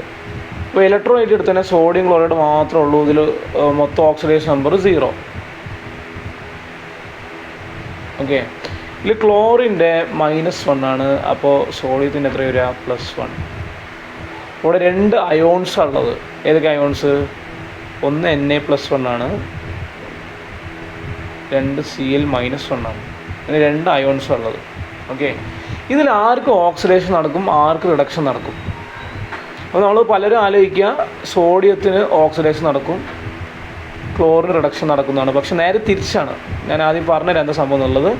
ആനോഡിൽ ഓക്സിഡേഷൻ നടക്കുക, ഓക്സിഡേഷൻ ആർക്ക് നടക്കുന്നത്, ക്ലോറിൻ. അപ്പോൾ ഇവിടെ എന്താണ് നടക്കുന്നത്, ഇവിടെ ക്ലോറിൻ നോക്കിക്കഴിഞ്ഞാൽ Cl- എന്നുള്ള രീതിയിൽ നിൽക്കുന്നത് അല്ലേ.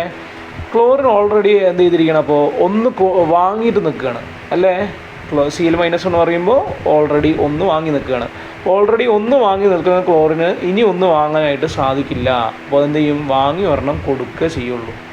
അപ്പോൾ ഇവിടെ ക്ലോറിനിവിടെ എന്താ നടക്കുന്നത്, ഓക്സിഡേഷൻ, ഓക്സീകരണമാണ് നടക്കുക.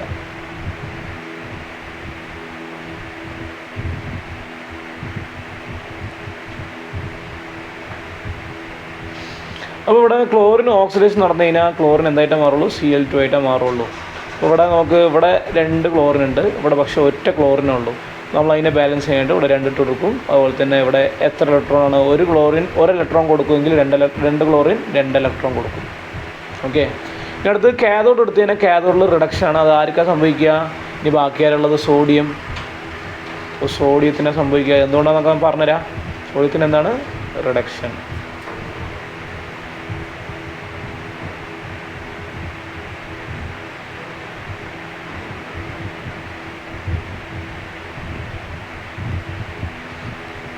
അപ്പോൾ സോഡിയം ഇവിടെ എങ്ങനെയാണ് നിൽക്കുന്നത്, Na+1 അയോണായിട്ടാണല്ലോ അല്ലേ.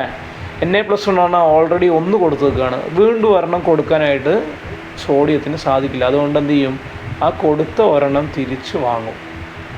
എന്നിട്ട് എന്തായി മാറും, അത് സോഡിയമായിട്ട് മാറും. ഓക്കെ, അപ്പോൾ ഇങ്ങനെയാണ് ഇതിൻ്റെ റിയാക്ഷൻ നടക്കുന്നത്. അപ്പോൾ ഇതാണ് നമ്മൾ ആ മൊത്തത്തിൽ പറയാനുള്ളത്. ഇനി എക്സാമിന് ചോദിക്കുന്ന രീതിയിലുള്ള ക്വസ്റ്റ്യനാണ് നമ്മളിപ്പോൾ ഡിസ്കസ് ചെയ്യാൻ പോകുന്നത്. അപ്പോൾ ഇനി ക്വസ്റ്റ്യൻ എടുക്കുക. Which is A product obtained at the cathode അല്ലേ. ഇത്രയും പറഞ്ഞാലും നമുക്കിത് മനസ്സിലാവില്ല. എന്തുകൊണ്ടാണ്, നമ്മളങ്ങനെ പ്രോഡക്റ്റ് ഒന്നും പഠിച്ചിട്ടില്ല അല്ലേ. അപ്പോൾ നമ്മൾ ആദ്യം നോക്കേണ്ടത് കാഥോഡിൽ ഏത് പ്രോഡക്റ്റ് ഉണ്ടായിരുന്നാണ് ചോദിച്ചിരിക്കുന്നത്. അപ്പോൾ കാഥോഡ് നോക്ക്, കാഥോഡിൽ അവസാനം പ്രോഡക്റ്റായിട്ട് ഇവിടെ എന്താ കിട്ടിയിരിക്കുന്നത്, സോഡിയം അല്ലേ. അപ്പോൾ അത് തന്നെയാണ് ആൻസർ ആയിട്ട് വരിക. അപ്പോൾ ക്വസ്റ്റ്യൻ ആൻസർ എന്താണ്, കാഥോഡിൽ എന്താ കിട്ടിയിരിക്കുന്നത്, സോഡിയം. ഇനി ബി ക്വസ്റ്റ്യൻ എടുക്കുക. Write the equation of the chemical reaction taking place at anode. ആനോഡിൽ ഉണ്ടാകുന്ന കെമിക്കൽ റിയാക്ഷൻ്റെ ഇക്വേഷൻ എഴുതാനായിട്ട് പറഞ്ഞിട്ടുണ്ട്. ഇക്വേഷൻ എങ്ങനെ എഴുതുക, അതാ ഇക്വേഷൻ ഇതാണല്ലോ. ആനോഡിൽ നടക്കുന്ന കെമിക്കൽ റിയാക്ഷൻ്റെ ഇക്വേഷൻ ഇതാ അവിടെ ഉണ്ട്. എന്താണ്, നമുക്കറിയാം Cl- ആണ്. അത് എന്തായി മാറും, ഓക്സിഡേഷൻ നടന്നു കഴിഞ്ഞാൽ Cl2 ആയിട്ട് മാറും. ഇവിടെ നമ്മൾ 2 ഇട്ട് ബാലൻസ് ചെയ്തു. എത്ര ഇലക്ട്രോൺ കൊടുക്കും, 2 ഇലക്ട്രോൺ കൊടുക്കുന്നു. ഓക്കെ, ഇനി c question. Right any 2 instances where electrolysis is made use of. Electrolysis ഉപയോഗിക്കുന്ന 2 സാഹചര്യങ്ങൾ, 2 ഇൻസ്റ്റൻസസ് സാഹചര്യങ്ങൾ എഴുതാനാണ് പറഞ്ഞിരിക്കുന്നത്. നമ്മൾ 5 സാഹചര്യം പഠിച്ചിട്ടുണ്ട്, അതിൽ 2 നമ്മൾ എഴുതും. ഓക്കെ, അതിൽ 2 എഴുതുന്നത്. അതിൽ ഒന്നാമത്തെ സാഹചര്യമാണ് പ്യൂരിഫിക്കേഷൻ ഓഫ് മെറ്റൽസ്, ലോഹ ശുദ്ധീകരണം.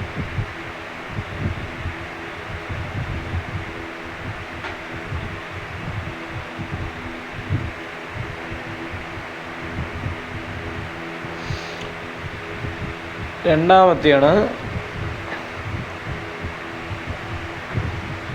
പ്രൊഡക്ഷൻ ഓഫ്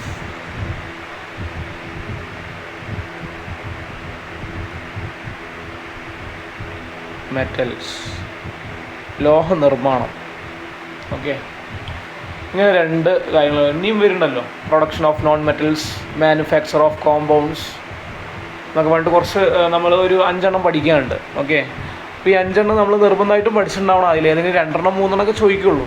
ഓക്കെ, അപ്പോൾ അതാണ് ഈ ഒരു ക്വസ്റ്റ്യൻ നമുക്ക് ചെയ്യാനുള്ളത്. A question, B question, C question നമ്മളെല്ലാം ചെയ്ത് കഴിഞ്ഞു. ഇങ്ങനെയാണ് നിങ്ങൾ എഴുതേണ്ടത് കേട്ടോ. നമ്മൾ ഈ സൈഡിലൊക്കെ എക്സ്പ്ലനേഷനാണ് നിങ്ങൾക്ക് തന്നത്.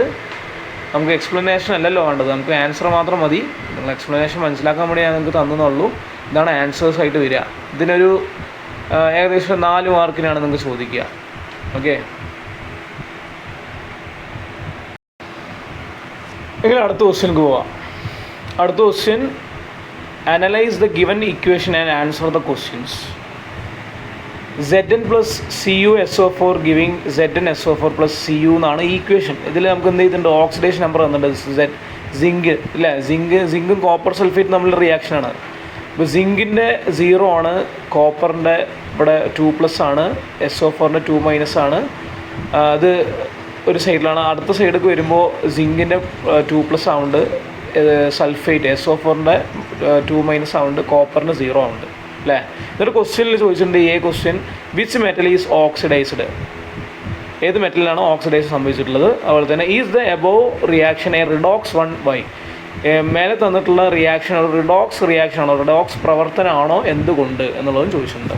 ഓക്കെ, അപ്പോൾ നമുക്ക് ഈ റിയാക്ഷൻ ഒന്ന് ഞാനൊന്ന് എടുത്തെഴുതാം. Zinc, copper sulphate,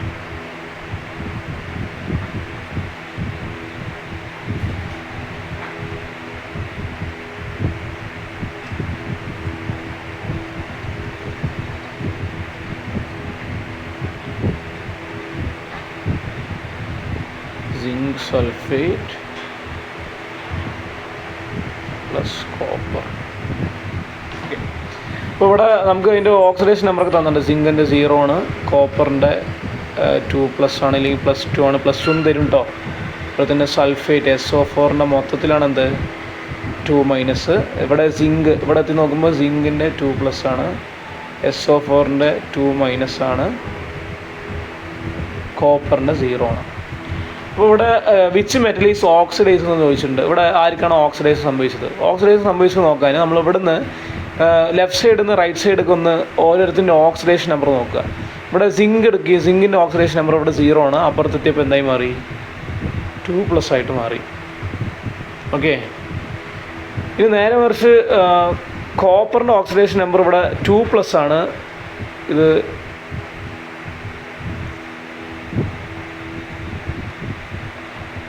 അപ്പുറത്തെത്തുമ്പോൾ right side എത്തിയപ്പോൾ ഇവിടെ 0 ആയിട്ട് മാറി. ഇപ്പോൾ ഇവിടെ സിങ്കിന് എന്താ സംഭവിച്ചത്, ഓക്സിഡേഷൻ നമ്പർ 0 ഒന്ന് +2 എന്താ ചെയ്യുക, കൂടും അല്ലേ. കോപ്പറിന് എന്താ സംഭവിച്ചത്, +2 0 അപ്പോൾ ഓക്സിഡേഷൻ നമ്പർ എന്ത് ചെയ്തു, കുറഞ്ഞു. ഓക്കെ, അപ്പോൾ ഓക്സിഡേഷൻ നമ്പർ കൂടിയ ആൾക്ക് എന്താ നടക്കുക, ഇവിടെ ഓക്സിഡേഷനാണ് നടക്കുക.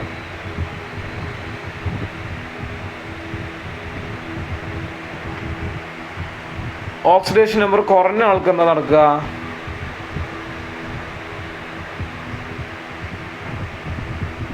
റിഡക്ഷൻ ആയിരിക്കും നടക്കുക. ഓക്കെ, അപ്പോൾ ഇങ്ങനെയാണ് നമുക്ക് എന്ത് ചെയ്യുക, ഈ റിയാക്ഷൻ മനസ്സിലാക്കാൻ പറ്റുന്ന കാര്യം. ഇനി ഈ ക്വസ്റ്റ്യൻ ആൻസർ നമുക്ക് ചെയ്യാം. ഇതിൻ്റെ എ ക്വസ്റ്റ്യൻ എന്താ ചോദിച്ചിരിക്കുന്നത്, വിച്ച് മെറ്റൽ ഈസ് ഓക്സിഡൈസ്ഡ്. നമുക്ക് ഇങ്ങനെ ചെയ്യണമെന്നൊന്നും ഇല്ല കേട്ടോ, നമുക്ക് വേണമെങ്കിൽ ഇത് ഡയറക്റ്റ് തന്നെ ചെയ്താൽ. ഞാൻ പറഞ്ഞിരുന്നു ഇവിടെ ഡിസ്പ്ലേസ്മെൻറ്റ് റിയാക്ഷൻ നടക്കുന്നുണ്ടല്ലോ. ഡിസ്പ്ലേസ്മെൻറ്റ് റിയാക്ഷൻ നടക്കുമ്പോൾ ഇവിടെ റിയാക്ടിവിറ്റി കൂടിയ ആൾ സിങ്കാണ്, സിങ്കിന് ഓക്സിഡേഷനാണ് നടക്കുക, അങ്ങനത്തെ എല്ലാം നടക്കുന്നത്. അതുപോലെ തന്നെ കോപ്പറിന് റിയാക്ടിവിറ്റി കുറഞ്ഞുകൊണ്ട് റിഡക്ഷൻ നടക്കുക. അപ്പോൾ അങ്ങനെ നമുക്ക് എന്ത് ചെയ്യുക, എഴുതാനായിട്ട് പറ്റും. ഇല്ലെങ്കിൽ നിങ്ങളിങ്ങനെ ഓക്സിഡേഷൻ നമ്പർ വെച്ചിട്ട് എന്ത് ചെയ്യുക നിങ്ങൾക്ക് എഴുതാം. ഇവിടെ ഓൾറെഡി ക്വസ്റ്റ്യനിൽ തന്നിട്ടുള്ളതുകൊണ്ടാണ് ഞാൻ എന്ത് ചെയ്തത്, അത് വെച്ചിട്ട് പറഞ്ഞത് കേട്ടോ. നമ്മൾ നോക്കിക്കഴിഞ്ഞാൽ വിച്ച് മെറ്റൽ ഈസ് ഓക്സിഡൈസ്ഡ് എന്ന് ചോദിച്ചിട്ടുണ്ട്. ആരാണ്, ഇവിടെ സിങ്കിനാണ് ഓക്സിഡേഷൻ സംഭവിച്ചത്. നമ്മളിപ്പോൾ അല്ലേ ഇനി അടുത്ത് റിഡക്ഷൻ ആർക്ക് സംഭവിച്ചതെന്ന് പറഞ്ഞാൽ കോപ്പറിനാണെന്ന് നിങ്ങൾക്ക് എഴുതാൻ പറ്റുമല്ലോ അല്ലേ. ഇനി അടുത്തത് ബി ക്വസ്റ്റ്യൻ ചോദിച്ചിരിക്കുന്നത് is the above reaction redox 1 അല്ലേ. എന്താ റിഡോക്സ് റിയാക്ഷൻ പറഞ്ഞു കഴിഞ്ഞാൽ നമ്മൾ കറക്റ്റായിട്ട് അറിഞ്ഞിരിക്കണം.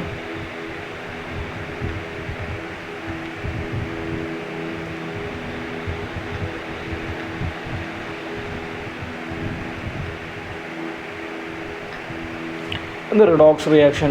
ഒരു റിയാക്ഷനിൽ ഓക്സിഡേഷനും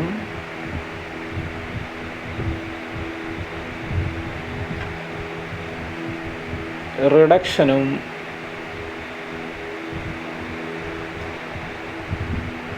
നടന്നിട്ടുണ്ടെങ്കിൽ, ഓക്സിഡേഷൻ ആൻഡ് റിഡക്ഷൻ രണ്ടും നടന്നിട്ടുണ്ടെങ്കിൽ അതിന് റിഡോക്സ് റിയാക്ഷൻ എന്ന് വിളിക്കും. ഇത് അപ്പോൾ റിഡോക്സ് റിയാക്ഷൻ ആണല്ലോ അല്ലേ. എന്തുകൊണ്ടാണ്? സിങ്കിനോട് ഓക്സിഡേഷൻ നടന്നു, കോപ്പറിന് റിഡക്ഷൻ നടന്നു അല്ലേ. അതുകൊണ്ട് തന്നെ അത് റിഡോക്സ് റിയാക്ഷൻ ആണെന്ന് ചോദിച്ചിട്ടുണ്ട്. ആണ്. എന്തുകൊണ്ടാണെന്ന് ചോദിച്ചാൽ നമുക്ക് ഇത് അറിയില്ലേ. സിങ്കിന് ഓക്സിഡേഷൻ, കോപ്പറിന് റിഡക്ഷൻ. നമ്മൾ ചോദിക്കഴിഞ്ഞാൽ is the above reaction a redox 1 എന്ന് ചോദിച്ചിട്ടുണ്ട്. ആദ്യം ആണോ റിഡോക്സ് ആണോ ചോദിച്ചിട്ടുണ്ട്. ഈ റിയാക്ഷൻ റിഡോക്സ് ആണല്ലോ. അതുകൊണ്ട് നമ്മൾ എന്ത് ചെയ്യും? യെസ് എന്ന് എഴുതും. എന്തുകൊണ്ടാണോ ചോദിച്ചിട്ടുണ്ട്. എന്തുകൊണ്ടാണ്? ഇവിടെ ആർക്ക് ഓക്സിഡേഷൻ നടന്ന് ആർക്ക് റിഡക്ഷൻ നടന്ന് എഴുതിയാൽ മതി. ഇവിടെ സിങ്കിന് എന്ത് ചെയ്തു? ഓക്സിഡേഷൻ.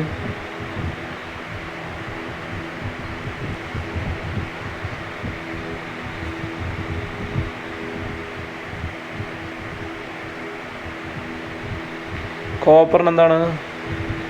കോപ്പർ നടന്നിരിക്കുന്നത് എന്താണ്? റിഡക്ഷൻ.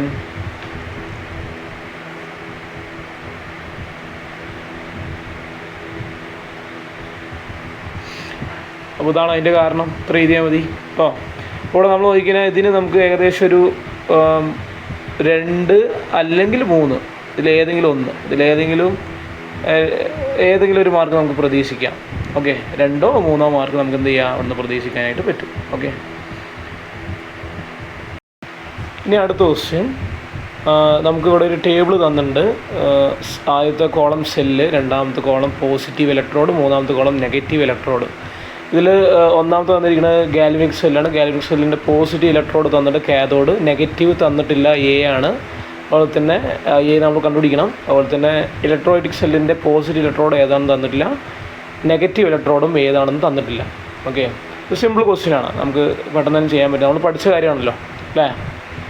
അവിടെ നമുക്ക് അറിയുന്ന കാര്യമാണ്. ഗാൽവനിക് സെല്ല് എടുത്തു കഴിഞ്ഞാൽ അതിൽ ആനോഡ് നെഗറ്റീവാണ്.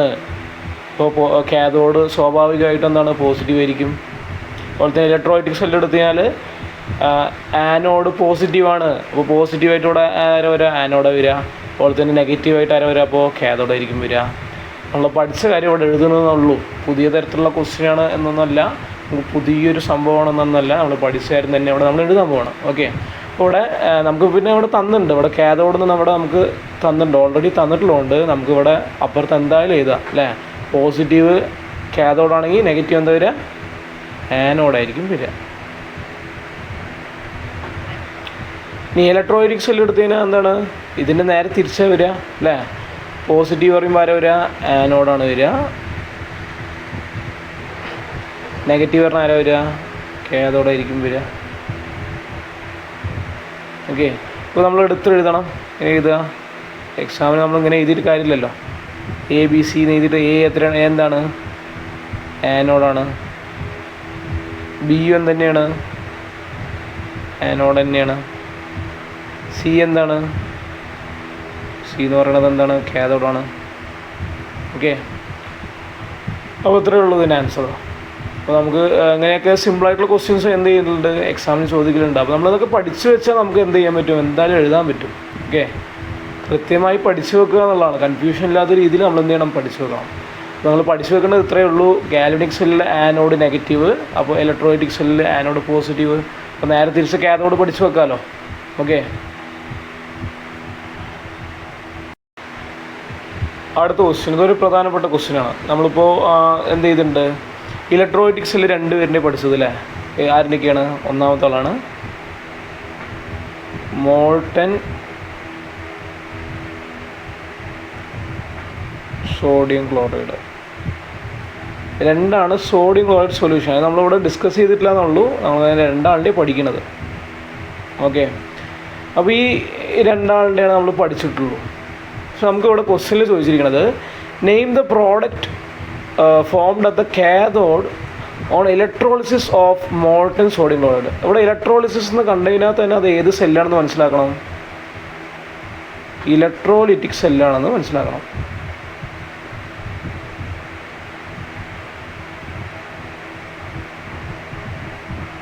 ഓക്കെ, ഇവിടെ ഇലക്ട്രോലിറ്റിക് സെല്ലാണ് നമുക്ക് വന്നിരിക്കുന്നതെന്ന് മനസ്സിലാക്കണം.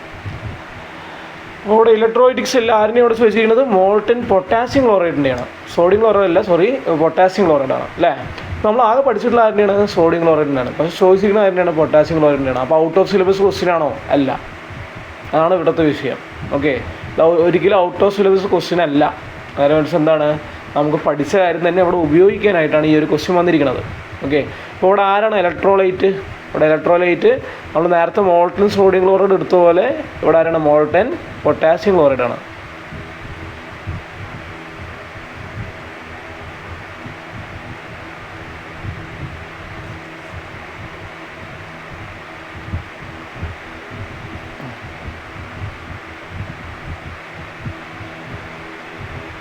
മോൾട്ടൺ പൊട്ടാസ്യം ക്ലോറൈഡാണ് അല്ലേ. അപ്പോൾ മോൾട്ടൺ സ്റ്റേറ്റ് ആയതുകൊണ്ട് തന്നെ ഇവിടെ ആകെ പൊട്ടാസ്യം മാത്രമേ ഉള്ളൂ, പൊട്ടാസ്യം ക്ലോറൈഡ് മാത്രമേ ഉള്ളൂ. ടോട്ടൽ ഓക്സിഡേഷൻ നമ്പർ 0, ക്ലോറിൻ്റെ -1, പൊട്ടാസ്യത്തിൻ്റെ എന്താണ് +1. ഇവിടെ 2 ആൾക്കാരുള്ളത്, പൊട്ടാസ്യം ഉണ്ട്, അതുപോലെ തന്നെ ക്ലോറിനുണ്ട്. ഇതിൽ നമ്മൾ ചോദിച്ചിരിക്കുന്നത് കാഥോഡിൽ ഉണ്ടാകുന്ന പ്രോഡക്റ്റാണ്. അപ്പോൾ കാഥോഡിൽ ഉണ്ടാകുന്ന പ്രോഡക്റ്റ് ആയതുകൊണ്ട് ഇതിൽ ആരാണ്? കാഥോഡിൽ എന്താ നടക്കുക? റിഡക്ഷൻ അല്ലേ. ഇതിലാർക്ക് റിഡക്ഷൻ നടക്കുക? ഈ റിഡക്ഷൻ നടക്കുക നമ്മൾ വിചാരിക്കുക ക്ലോറിനാണെന്നാണ്, പക്ഷെ അല്ല. ഇവിടെ ആർക്കാണ് നടക്കുക? പൊട്ടാസ്യത്തിനാണ്. കാരണം പൊട്ടാസ്യം ഓൾറെഡി 1 കൊടുത്ത് നിൽക്കുകയാണ്, വീണ്ടും 1 കൊടുക്കില്ല. അതുകൊണ്ട് ഇയാൾക്ക് എന്ത് നടക്കും? റിഡക്ഷനാണ് നടക്കുക. അതുകൊണ്ട് തന്നെ നമുക്കിവിടെ കാഥോഡിൽ എന്താ ഉണ്ടാവുക? കാഥോഡിൽ ഉണ്ടാകുന്ന പ്രോഡക്റ്റ് ആരാണ്? പൊട്ടാസ്യം. ഓക്കെ, ആനോഡിൽ ഏതാ പ്രോഡക്റ്റ് ചോദിച്ചാൽ ഏതറിയില്ലേ? ആനോഡിൽ ആരുണ്ടാവുക? ആനോഡിൽ ക്ലോറിൻ ഗ്യാസ്. ക്ലോറിൻ ഗ്യാസിൻ്റെ ചിലപ്പോൾ കളറൊക്കെ ചോദിക്കും, കളർ ഗ്രീനാണ്. ഓക്കെ, ഇനി ചിലപ്പോൾ നമ്മൾ സോഡിയം ക്ലോറൈഡ് എടുത്തപ്പോൾ അല്ലേ, സോഡിയം ക്ലോറൈഡ് എടുത്ത് കഴിഞ്ഞാൽ കാഥോഡിൽ ആരുണ്ടാവുക? അത് പൊട്ടാസ്യം ക്ലോറൈഡിൻ്റെയാണ് നമ്മൾ പറഞ്ഞത്. ഇനി സോഡിയം ക്ലോറൈഡ് ആണെങ്കിലോ കാഥോഡിൽ ആരുണ്ടാവുക?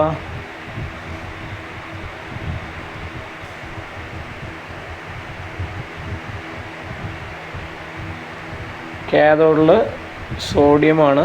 സോഡിയത്തിൻ്റെ കളർ പഠിച്ചോളി, സിൽവറാണ്, സിൽവർ കളർ. ഓക്കെ, ഇനി ആനോഡിൽ ആരുന്നെ ഉണ്ടാവുക? ക്ലോറിൻ ഗ്യാസ് തന്നെ, അതിൻ്റെ കളർ ഗ്രീൻ തന്നെയാണ്.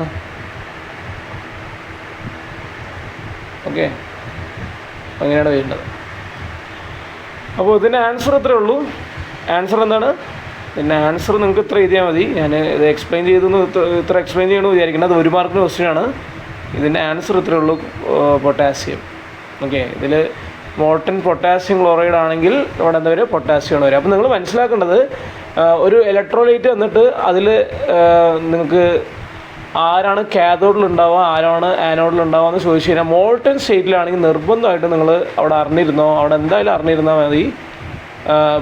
പോസിറ്റീവ് അയോണാണ് എന്ത് ചെയ്യുക? കാഥോഡിൽ ഉണ്ടാവുക. അപ്പോൾ കാഥോഡിൽ മോൾട്ടൺ സ്റ്റേറ്റ് ആണെങ്കിൽ മോൾട്ടൺ സ്റ്റേറ്റ് ആണെങ്കിൽ എന്തായാലും കാഥോഡിൽ ആരായിരിക്കും ഉണ്ടാവുക? കാഥോഡിൽ പോസിറ്റീവ് അയോൺ ആയിരിക്കും. അയാൾക്കായിരിക്കും എന്തായാലും സംഭവിക്കുക? അയാളാണ് പ്രോഡക്റ്റായിട്ട് ഉണ്ടാവുക. Okay,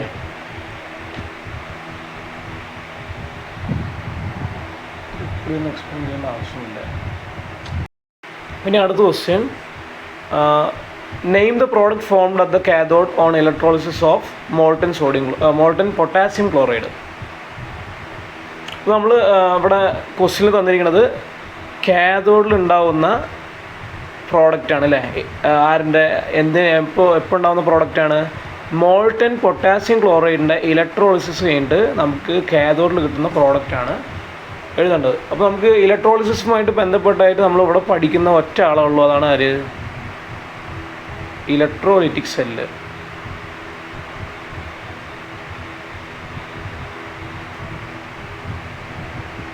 okay.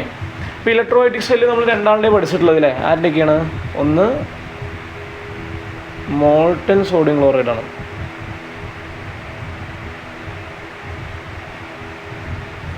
രണ്ടാരുടെയാണ്?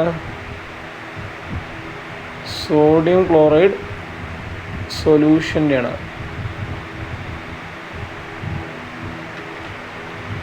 അപ്പോൾ ഇത് രണ്ടുമല്ല നമുക്കിപ്പോൾ ചോദിച്ചിരിക്കുന്നത് പൊട്ടാസ്യം ക്ലോറൈഡാണ് അല്ലേ? അപ്പോൾ നമുക്കിവിടെ ഔട്ട് ഓഫ് സിലബസ് ക്വസ്റ്റ്യൻ ആണോ? അല്ല. നമ്മളിവിടെ പഠിച്ച കാര്യത്തിന് ഇവിടെ ഉപയോഗിക്കുക എന്നുള്ളതാണ് നമ്മൾ ചെയ്യേണ്ടത്. നമുക്കിവിടെ മോൾട്ടൻ സോഡിയം ക്ലോറൈഡ് ആണെങ്കിൽ നമുക്കവിടെ കാഥോഡിൽ എന്തായിരുന്നു? മോൾട്ടൻ സോഡിയം ക്ലോറൈഡ് ആണെങ്കിൽ കാഥോഡിൽ സോഡിയം മെറ്റലായിരുന്നു. നമ്മൾ നേരത്തെ നോക്കിയതാണ് അല്ലേ? അതിൻ്റെ കളറും കൂടി പഠിച്ചു വെച്ചോ. നേരത്തെ കളർ എഴുതിയിട്ടുണ്ടായിരുന്നില്ല, കളറും കൂടി പഠിച്ചു വെച്ചോ. Silver colour. ഓക്കെ. ഇനി അടുത്തത് ആനോഡിൽ എന്തായിരുന്നു? ആനോഡിൽ ക്ലോറിൻ ഗ്യാസാണ്. അതിൻ്റെ കളറ് ഗ്രീൻ കളർ. ഓക്കെ. ഇത് ഏതിനാണ്? Molten sodium chloride.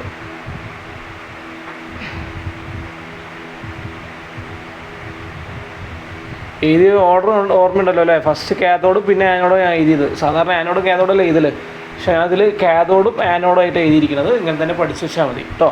ഇനി നമ്മളിവിടെ തന്നിരിക്കുന്നത് എന്താണ്? മോൾട്ടൻ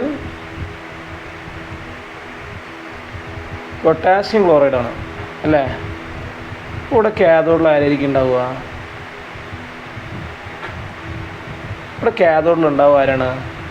ഇവിടെ നോക്ക്, മോൾട്ടൻ സോഡിയം ക്ലോറൈഡ് ആണെങ്കിൽ ഇവിടെ ആരുണ്ടാവുക?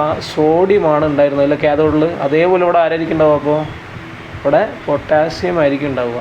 അതുപോലെ തന്നെ ആനോഡിലപ്പോൾ ആരായിരിക്കും ഉണ്ടാവുക? ക്ലോറിൻ ഗ്യാസ് ആയിരിക്കും ഉണ്ടാവുക. ഓക്കെ, മനസ്സിലായി വിചാരിക്കണു. നമ്മളിവിടെ നോക്കേണ്ടത് എന്താ വെച്ച് കഴിഞ്ഞാൽ ഇവിടുത്തെ മെറ്റൽ ആരാണ്, അല്ലെങ്കിൽ ഇവിടുത്തെ പോസിറ്റീവ് അയോൺ ആരാണോ നോക്കിയാൽ മതി. ഇവിടെ KCl എടുത്തു കഴിഞ്ഞാൽ ടോട്ടൽ ഓക്സിഡേഷൻ നമ്പർ 0, ക്ലോറിൻ്റെ -1, ഇയാളുടെ എന്താണ് +1. അതുകൊണ്ട് തന്നെ ഇവിടെ പോസിറ്റീവ് അയോണാണ് ഇവിടെ എന്ത് ചെയ്യുക? കാഥോഡിൽ ഉണ്ടാവുക. നെഗറ്റീവ് ആണ് ആനോഡിലായിരിക്കും. ഇത് എപ്പോൾ മാത്രമേ പറ്റുള്ളൂ? മോൾട്ടൻ സ്റ്റേറ്റിലാണ് കേട്ടോ. മോൾട്ടൻ സ്റ്റേറ്റ് അത് ശ്രദ്ധിക്കണേ. മോൾട്ടൻ സ്റ്റേറ്റിലാണെങ്കിൽ മാത്രമാണ് ഈ ഒരു സംഭവം ഉണ്ടാവുള്ളൂ. മോൾട്ടൻ സ്റ്റേറ്റിലായിരിക്കണം. തന്നിരിക്കുന്ന ഇലക്ട്രോലൈറ്റ് എന്തായിരിക്കണം? മോൾട്ടൻ സ്റ്റേറ്റിലായിരിക്കണം. ഓക്കെ. അപ്പോൾ ഇവിടുത്തെ ആൻസർ എന്താ വരിക? കാഥോഡിൽ ഏത് പ്രോഡക്റ്റ് ഉണ്ടാവുന്നത്? ഇത് പ്രോഡക്റ്റ് ഉണ്ടാവുക പൊട്ടാസ്യമാണ് ഉണ്ടാവുക. ഓക്കെ. അപ്പോൾ ഞാൻ ഈ ഒരു പാഠത്തു നിന്ന് ഇത്രയും ക്വസ്റ്റ്യൻസാണ് നമുക്ക് ചെയ്യാനായിട്ട് ഉദ്ദേശിക്കുന്നത്. ചെയ്തു വന്നിട്ടുണ്ട്. നിങ്ങളെന്ത് ചെയ്യുക? ഇനിയും കുറച്ചുകൂടി ക്വസ്റ്റ്യൻസ് നിങ്ങൾക്ക് വർക്കൗട്ട് ചെയ്ത് കഴിഞ്ഞാൽ നിങ്ങൾക്ക് അത്യാവശ്യം ഇത്ര ക്വസ്റ്റ്യനൊക്കെ ചെയ്യാനും പറ്റും. അങ്ങനെ നമുക്ക് എക്സാമിനും അത്യാവശ്യം കോൺഫിഡൻസോടെ പോയി എക്സാം എഴുതാനും പറ്റും. നിങ്ങൾ ഇങ്ങനത്തെ ക്വസ്റ്റ്യൻസ് ചെയ്ത് കഴിഞ്ഞാൽ എന്തായാലും നിങ്ങൾക്ക് എക്സാമിന് സ്കോർ ചെയ്യാനായിട്ട് പറ്റും. ഓക്കെ. അപ്പോൾ നിങ്ങൾക്ക് എന്തെങ്കിലും ഡൗട്ടുകൾ ഉണ്ടെങ്കിൽ മെയിനായിട്ട് ചോദിക്കുക എന്നുള്ളതാണ് ആദ്യമായിട്ട് പറയാനുള്ളത്. നിങ്ങൾ ഡൗട്ടുകൾ വെച്ചിട്ട് ഇങ്ങനെ ഇരിക്കരുത്. ഈ ഡൗട്ടുകൾ ഉണ്ടെങ്കിൽ നിർബന്ധമായിട്ട് ചോദിക്കണം. ഓക്കെ. എങ്കിലും നമുക്ക് അടുത്ത ചാപ്റ്റർ ആയിട്ടുള്ള മെറ്റൽസ്, ലോഹങ്ങൾ എന്നുള്ള പാഠം നമുക്ക് എന്ത് ചെയ്യാം? എടുക്കാം.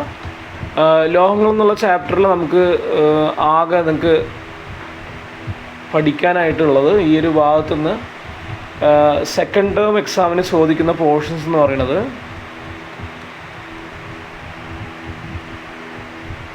ലീച്ചിങ് വരെയാണ്. ഓക്കെ, ലീച്ചിങ് വരെയാണ്. ആ ഒരു ഭാഗങ്ങൾ മാത്രം നമ്മൾ എന്ത് ചെയ്താൽ മതി? ക്വസ്റ്റ്യൻസ് പ്രതീക്ഷിച്ചാൽ മതി. അപ്പോൾ അതുവരെയുള്ള ക്വസ്റ്റ്യൻസാണ് നമ്മൾ ചെയ്യണുള്ളൂ ഇവിടെ. ഓക്കെ. ഇപ്പോൾ ലീച്ചിങ് വരെയാണ് നിങ്ങൾക്ക് എന്ത് ചെയ്യാനുള്ളത്? പഠിക്കാനുള്ളത്. നമുക്ക് എന്ത് ചെയ്യാം? അതുവരെ ജസ്റ്റ് ഒന്ന് ഒരു ഓവർവ്യൂ ഒന്ന് നോക്കാം കേട്ടോ. അപ്പോൾ നമുക്ക് മെറ്റൽസ് എന്നുള്ള പാഠത്തിൽ ആദ്യം തന്നെ പഠിക്കാനുള്ള ടോപ്പിക് എന്ന് പറയുന്നത് മിനറൽസ് ആൻഡ് ഓർസ് എന്നുള്ള ടോപ്പിക്കാണ്. Okay.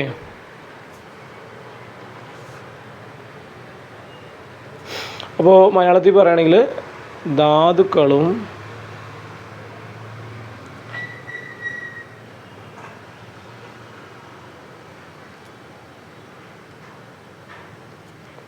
അയിരുകളും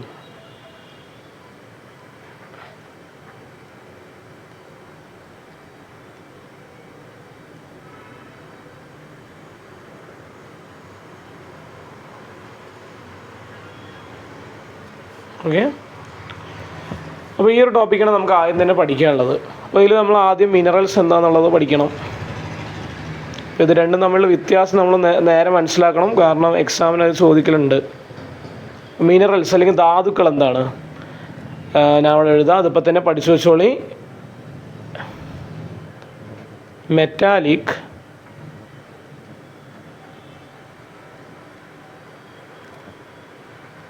or non-metallic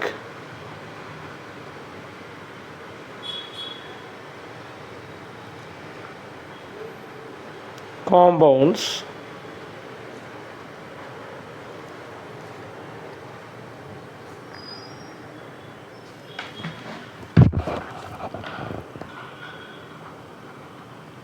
obtained from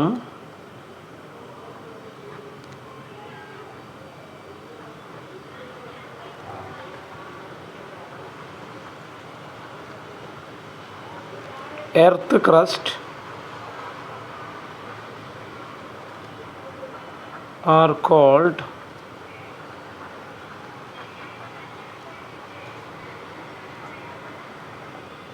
minerals.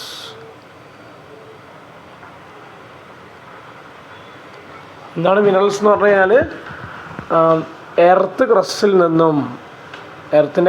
നിന്നും കുഴിച്ചെടുക്കുന്ന അല്ലെങ്കിൽ എർത്തിൻ്റെ ക്രസ്റ്റിൽ നിന്നും ലഭിക്കുന്ന മെറ്റാലിക് അല്ലെങ്കിൽ നോൺ മെറ്റാലിക് കോമ്പൗണ്ടിനെയാണ് നമുക്ക് എന്ത് പറയുക, മിനറൽസ് എന്ന് പറയാം. ഇതിപ്പോൾ തന്നെ പഠിച്ചു വെച്ചോ. അപ്പം ഇനി അടുത്തത് ഓർ എന്താണെന്നുള്ളത് നമുക്ക് നോക്കാം, അല്ലെങ്കിൽ അയിരുകൾ. ഓക്കെ, അപ്പം എന്താണ് ഓർ എന്ന് പറയണത്?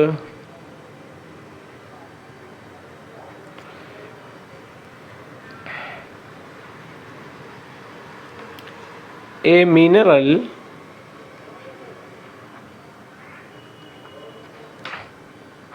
from which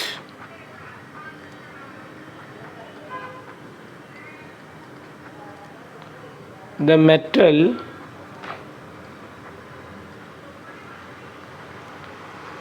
can be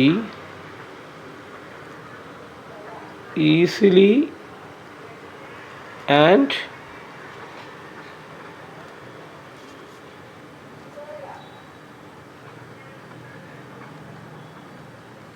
economically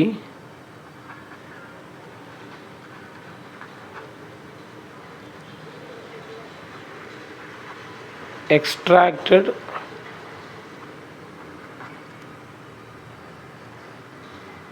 is called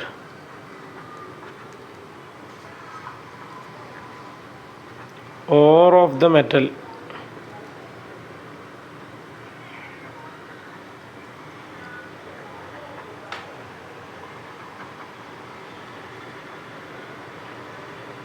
Okay, അപ്പോൾ a mineral from which the metal can be easily and economically extracted is called ore of the metal.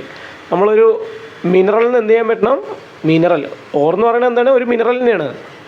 Okay, or എന്ന് പറയുന്നത് ഒരു മിനറൽ തന്നെയാണ്. പക്ഷേ എങ്ങനത്തെ മിനറൽ ആയിരിക്കണം?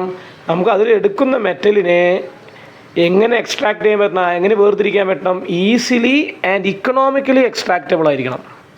ഓക്കെ, ഉദ്ദേശിക്കുന്നത് എന്താണ്? നമ്മളെടുത്ത മെറ്റലിനെ എളുപ്പമായിട്ടും അതുപോലെ തന്നെ ചിലവ് കുറഞ്ഞ രീതിയിൽ എന്ത് ചെയ്യണം? വേർതിരിക്കാൻ കഴിഞ്ഞാൽ നമുക്ക് എന്താ പറയുക? അതിനെന്തെന്ന് വിളിക്കാം? ഓർ എന്ന് വിളിക്കാം, അയിരെന്ന് വിളിക്കാം. ഓക്കെ, അപ്പോൾ നമുക്ക് കുറച്ച് ഓറുകൾ പഠിക്കാനുണ്ട് അല്ലേ? അതിൽ ഏറ്റവും പ്രധാനപ്പെട്ട ഓറാണ് അലുമിനിയത്തിൻ്റെ ഓറ്. അലുമിനിയത്തിൻ്റെ ഓര പറയണത് ബോക്സൈറ്റ്.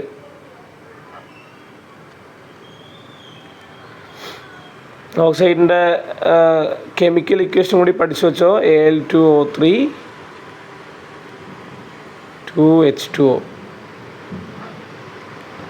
ഓക്കെ, പിന്നെ നിങ്ങൾ മെയിനായിട്ട് പഠിക്കേണ്ടത് ഒരാളാണ് അയേണിൻ്റെ ഓറുകൾ ഏതൊക്കെയാണ്? ഒന്ന് ഹെമറ്റൈറ്റ്,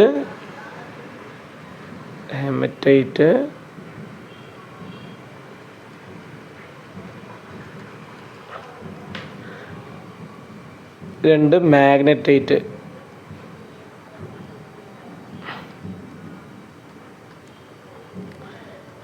ഹെമറ്റൈറ്റ് എന്ന് പറയുമ്പോൾ Fe2O3.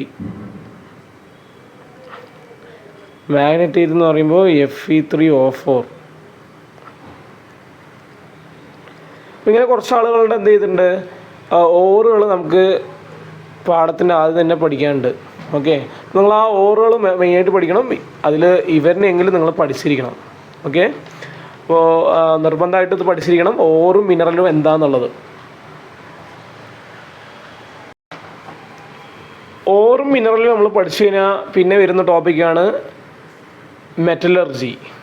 ഓക്കെ, മെറ്റലർജി അല്ലെങ്കിൽ മലയാളത്തിൽ പറയും ലോഹ നിഷ്കർഷണം.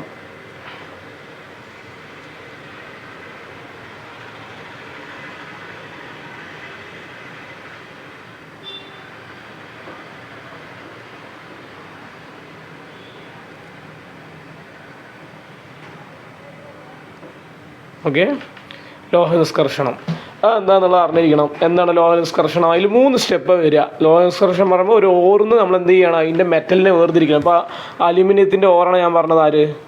അലുമിനിയത്തിൻ്റെ ഓർ ആരാണ്? അലുമിനിയത്തിൻ്റെ ഓർ ബോക്സൈറ്റാണ്. പക്ഷെ നമുക്ക് ബോക്സൈറ്റ് മാത്രം ഉണ്ടായിട്ട് കാര്യമുണ്ടോ? ഈ അലുമിനിയത്തിനെ അതൊന്ന് വേർതിരിക്കണം അല്ലേ? ഇതിൻ്റെ ഇക്വേഷൻ എങ്ങനെ വരുന്നത്? Al2O3 2H2O ആണല്ലോ. ഇതിൽ അലുമിനിയം മാത്രം നമുക്ക് കിട്ടിയാൽ പോരെ? ഈ അലുമിനിയത്തിനെ മാത്രം നമ്മൾ വേർതിരിച്ചെടുക്കുന്ന പ്രോസസ്സ് വെറുതെ അങ്ങോട്ട് അലുമിനിയം കിട്ടില്ല അല്ലേ? ഒരു 3 സ്റ്റെപ്പുകളിലൂടെ കടന്നു പോകണം, എന്നിട്ടാണ് അലുമിനിയം കിട്ടുള്ളൂ. ആ 3 സ്റ്റെപ്പ് അടങ്ങിയിട്ടുള്ള ആ പ്രോസസ്സിനെ വിളിക്കുന്ന പേരാണെന്ത്? മെറ്റലർജി. ഓക്കെ, 3 സ്റ്റെപ്പുകളാണ് മെറ്റലർജിയിൽ വരുന്നത്. അത് ഏതൊക്കെയാണ്? 3 സ്റ്റെപ്സ്, 3 സ്റ്റെപ്പുകൾ, 3 ഘട്ടങ്ങൾ. എന്തൊക്കെയാണത്?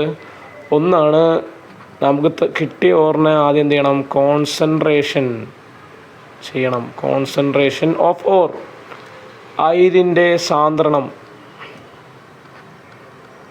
രണ്ടാമത്തെ കാര്യം എന്താണ്?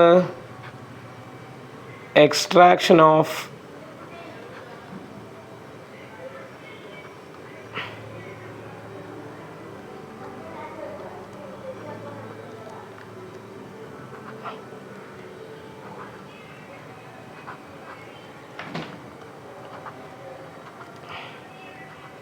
Extraction of metal from concentrated ore. ഇവിടെ കോൺസെൻട്രേറ്റ് ചെയ്ത് ഓർന്ന് നമ്മൾ മെറ്റലിനെ എന്ത് ചെയ്യും? എക്സ്ട്രാക്ട് ചെയ്യും.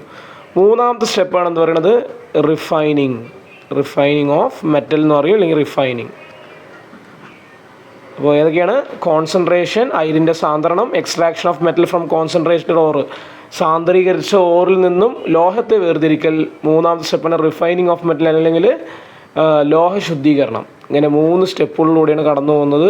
ഇത് നമ്മൾ കൃത്യമായി മനസ്സിലാക്കി വെച്ചോ. ഇത് എക്സാമിന് ചോദിക്കലുണ്ട്, മെറ്റലർജീൻ്റെ 3 സ്റ്റെപ്പുകൾ. ഓക്കെ, ഇതൊക്കെയാണ് കോൺസെൻട്രേഷൻ, അയിരിൻ്റെ സാന്ദ്രണം, extraction of metal from concentrated ore, സാന്ദ്രീകരിച്ച അയിരിൽ നിന്നും ലോഹത്തെ വേർതിരിക്കൽ, റിഫൈനിങ് ഓഫ് മെറ്റൽ അല്ലെങ്കിൽ ലോഹ ശുദ്ധീകരണം. അങ്ങനെ 3 സ്റ്റെപ്പുകളിലൂടെയാണ് പോകുന്നത്. ഇതിൽ കോൺസെൻട്രേഷൻ മാത്രമാണ് ഈ എക്സാമിന് പഠിക്കാനുള്ളൂ. ഓക്കെ, അതാണ് നമ്മളിനി അടുത്തായിട്ട് നോക്കാൻ പോകുന്നത് കേട്ടോ. നമ്മളിവിടെ കോൺസെൻട്രേഷൻ ഓഫ് ഓറാണ് നോക്കാൻ പോണത്. ഓക്കെ, അയിരിൻ്റെ സാന്ദ്രണം എന്നുള്ള ഫസ്റ്റ് സ്റ്റെപ്പ് വരെയാണ് നമുക്ക് എന്ത് ചെയ്യാനുള്ളൂ? എക്സാമിന് പഠിക്കാനുള്ളത്. ഇപ്പോൾ കോൺസെൻട്രേഷൻ ഓഫ് ഓർ 4 തരത്തിലാണ് നമുക്ക് വരുന്നത്. അതിൽ ഒന്നാമത്തെ ആളാരാണ്? ലെവിഗേഷൻ അല്ലെങ്കിൽ ജലപ്രവാഹത്തിൽ കഴുകിയെടുക്കൽ എന്നാണ് മലയാളം മീഡിയത്തിൽ പറയാം. ഓക്കെ, രണ്ടാമത്തെയാണ് ഫ്രോത്ത് ഫ്ലോട്ടേഷൻ.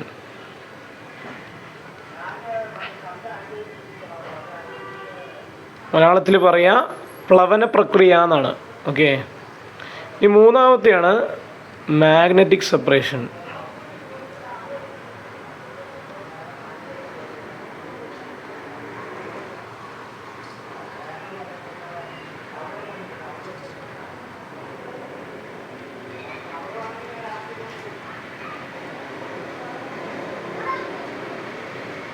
ഓക്കെ, നാലാമത്തെയാണ് എന്തെന്ന് പറയണത്? ലീച്ചിങ്. ഞാൻ പറഞ്ഞു തന്നു ലീച്ചിങ് വരെയാണ് നമുക്ക് പാടത്തിനുള്ളത്. ഈ ലീച്ചിങ് വരെയാണ് നമുക്ക് പാടത്തിനുള്ളൂ. ഓക്കെ, അപ്പോൾ 4 ആൾക്കാരാണ്. എന്തൊക്കെയാണ്? Levigation, ഫ്രോത്ത് flotation, magnetic separation, leaching. ഈ 4 രീതിയിലാണ് നമ്മൾ എന്ത് ചെയ്യുക? കോൺസെൻട്രേഷൻ ചെയ്യുക. ഓക്കെ, കോൺസെൻട്രേഷൻ ഈ 4 രീതിയിലായിരിക്കും നമ്മൾ ചെയ്യുക. ലീച്ചിങ് വരെ നമ്മളിപ്പോൾ ഞാൻ ജസ്റ്റ് ഒന്ന് വേഗം ഓടിച്ച് പറഞ്ഞു പോവും. നിങ്ങളെന്ത് ചെയ്യുക? ശ്രദ്ധിക്കുക കേട്ടോ.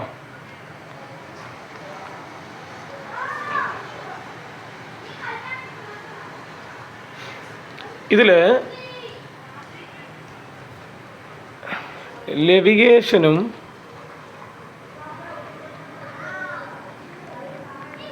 ജലപ്രവാഹത്തിൽ കഴിയെടുക്കലും ഫ്രോത്ത് ഫ്ലോട്ടേഷനും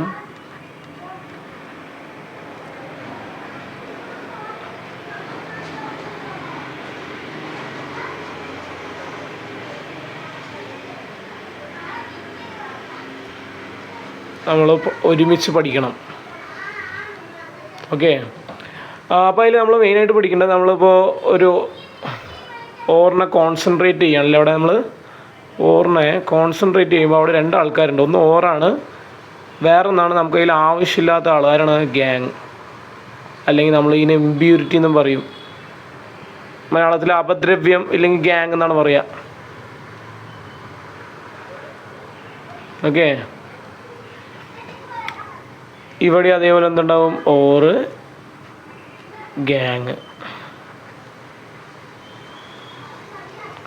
ഇമ്പ്യൂരിറ്റീസ്, അപദ്രവ്യങ്ങൾ അല്ലെങ്കിൽ ഗ്യാങ്. അപ്പോൾ ഇവിടെ ലെവിഗേഷൻ എടുത്തു കഴിഞ്ഞാൽ ലെവിഗേഷനും ഫ്രോത്ത് ഫ്ലോട്ടേഷനും നമ്മൾ ഡെൻസിറ്റി ഉപയോഗിച്ചിട്ടാണ് പറയണത്. മെയിനായിട്ട് പഠിച്ചു വെക്കണം കേട്ടോ. ഡെൻസിറ്റി ഉപയോഗിച്ചിട്ടാണ് പഠിക്കുന്നത്. ഓക്കെ, ഡെൻസിറ്റി ഉപയോഗിച്ചിട്ടാണ് പറയുന്നത്. അതിൻ്റെ അടിസ്ഥാനത്തിലാണ് നമ്മൾ ചെയ്യണത്.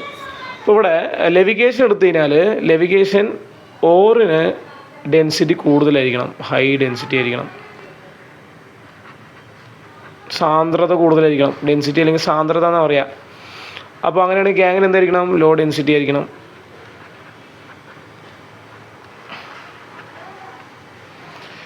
അപ്പോൾ ഇതെന്താണ് നമ്മളിവിടെ ലെവിഗേഷനിൽ പഠിച്ചത്? അതിന് നേരെ തിരിച്ചാണ് അവിടെ ഫ്രോത്ത് ഫ്ലോട്ടേഷനിൽ വരിക. അങ്ങനെയാണ് ഓറിന് എന്താ വരിക? ഓറിന് ലോ ഡെൻസിറ്റി. അപ്പോൾ ഗ്യാങ്ങിനോ ഹൈ ഡെൻസിറ്റി.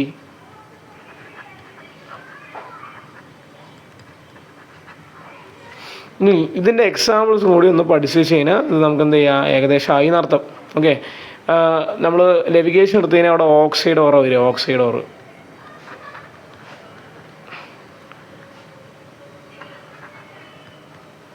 ഫ്രോത്ത് ഫ്ലോട്ടേഷൻ എടുത്തു കഴിഞ്ഞാൽ അവിടെ നമുക്ക് സൾഫൈഡ് ഓറുകളാണ് വരിക. സൾഫൈഡ് ഓറ്.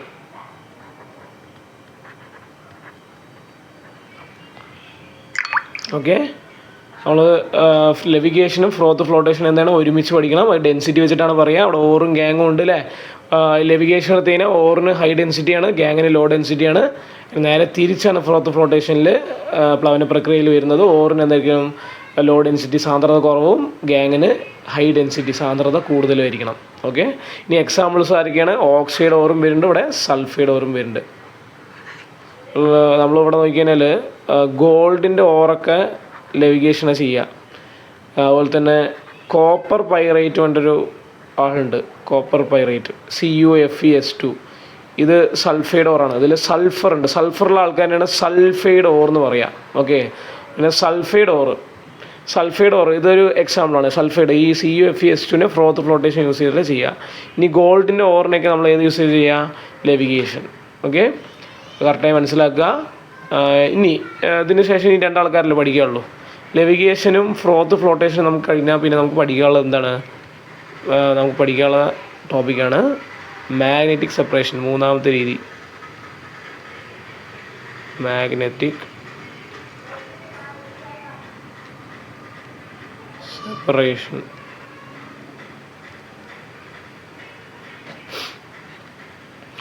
മാഗ്നറ്റിക് സെപ്പറേഷൻ എടുത്തു കഴിഞ്ഞാൽ നമ്മൾ ടെൻഷന് പഠിക്കുക. ഒന്നില്ലെങ്കിൽ ഓറ് മാഗ്നറ്റിക് ആയിരിക്കണം,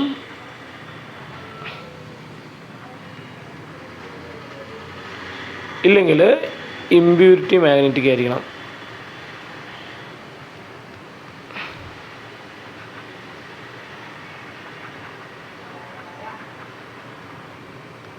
ഓക്കെ, ഒന്നില്ലെങ്കിൽ ഓറ് മാഗ്നറ്റിക് ആയിരിക്കണം, ഇല്ലെങ്കിൽ ഇമ്പ്യൂരിറ്റി, ഏതെങ്കിലും ഒരാൾ.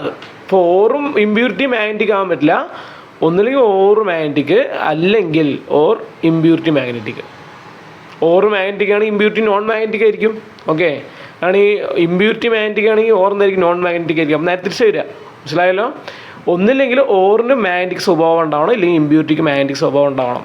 എങ്കിൽ നമുക്ക് ഏത് ഉപയോഗിക്കാം, മാഗ്നറ്റിക് സെപ്പറേഷൻ യൂസ് ചെയ്യാം. ഓക്കെ, അപ്പോൾ ഇതിന് എക്സാമ്പിളായിട്ട് 2 എക്സാമ്പിൾ വെച്ച് പറയുമ്പോൾ നിങ്ങൾക്ക് മനസ്സിലാവും. ഇനി ഒന്നാമത്തെ എക്സാമ്പിളാണ് മാഗ്നറ്റൈറ്റ്. മാഗ്നറ്റൈറ്റ് ആരിൻ്റെ ഓറായിരുന്നു? മാഗ്നറ്റൈറ്റ് ആരിൻ്റെ ഓറാണ്? അയേണിൻ്റെ ഓറല്ലേ, ഇരുമ്പ്. ഇരുമ്പ് എന്ന് പറഞ്ഞാൽ അവിടെ ആരാണ്? ഇവിടെ നമുക്കറിയാം ഓറും ഉണ്ട്, ഇമ്പ്യൂരിറ്റി ഉണ്ട് അല്ലേ.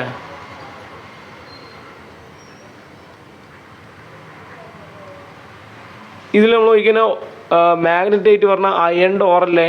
അതുകൊണ്ട് ഇവിടെ ആരായിരിക്കും ഇവിടെ മാഗ്നറ്റിക് ആയിരിക്കുക? ഓറാണോ ഇമ്പ്യൂരിറ്റി ആണോ? ഓറായിരിക്കും ഇവിടെ എന്ത്, മാഗ്നറ്റിക് ആയിരിക്കുക, കാന്തിക സ്വഭാവം. ഓക്കെ, അങ്ങനെ പറയാം. ആണ് ഇമ്പ്യൂരിറ്റി എന്തായിരിക്കും? അപ്പോൾ ഇവിടെ നോൺ മാഗ്നറ്റിക് ആയിരിക്കും. ഓക്കെ, ഇനി രണ്ടാമത്തെ എക്സാമ്പിൾ എടുത്തു കഴിഞ്ഞാൽ ടിൻ സ്റ്റോൺ ആണ്. ടിൻ സ്റ്റോൺ അഥവാ നമുക്ക് പഠിക്കാനുള്ള SnO2. ഓക്കെ, SnO2 എടുത്തു കഴിഞ്ഞാൽ ഇതിൽ ടിൻ എന്ന് പറയുന്ന മെറ്റൽ ഒരിക്കലും എന്തല്ല, മാഗ്നറ്റിക് അല്ല. അവിടെ ഇരുമ്പ് മാഗ്നറ്റിക് ആയതുകൊണ്ടാണ് ഓറ് മാഗ്നറ്റിക് ആയത്. ഇരുമ്പിൻ്റെ ഓറാണല്ലോ മാഗ്നറ്റൈറ്റ്, അതുകൊണ്ട്. പക്ഷെ ഇവിടെ ടിൻ സ്റ്റോൺ പറഞ്ഞാൽ ടിന്നിൻ്റെ ഓറാണ്. ടിന്ന് ഒരിക്കലും എന്തല്ല, മാഗ്നറ്റിക് സ്വഭാവമുള്ള ആളല്ല. ടിന്ന് മാഗ്നറ്റിക് സ്വഭാവമുള്ള ആളല്ല, മാഗ്നറ്റിക് അല്ലാത്തതുകൊണ്ട് ഇവിടെ ടിൻ എന്താണ് ശരിക്കും, നോൺ മാഗ്നറ്റിക് ആണ്. ഓക്കെ, അപ്പോൾ ആരായിരിക്കും മാഗ്നറ്റിക് ആയിട്ട് വരിക? അവിടെ ഇമ്പ്യൂരിറ്റി ആയിരിക്കും, അപദ്രവ്യങ്ങളായിരിക്കും മാഗ്നറ്റിക് ആയിട്ട് വരിക. പിന്നെ അവിടെ എഴുതണമെന്നില്ല, നിങ്ങൾക്ക് മനസ്സിലാക്കിയാൽ മതി. മാഗ്നറ്റിക് ആയിട്ട് വരിക കേട്ടോ.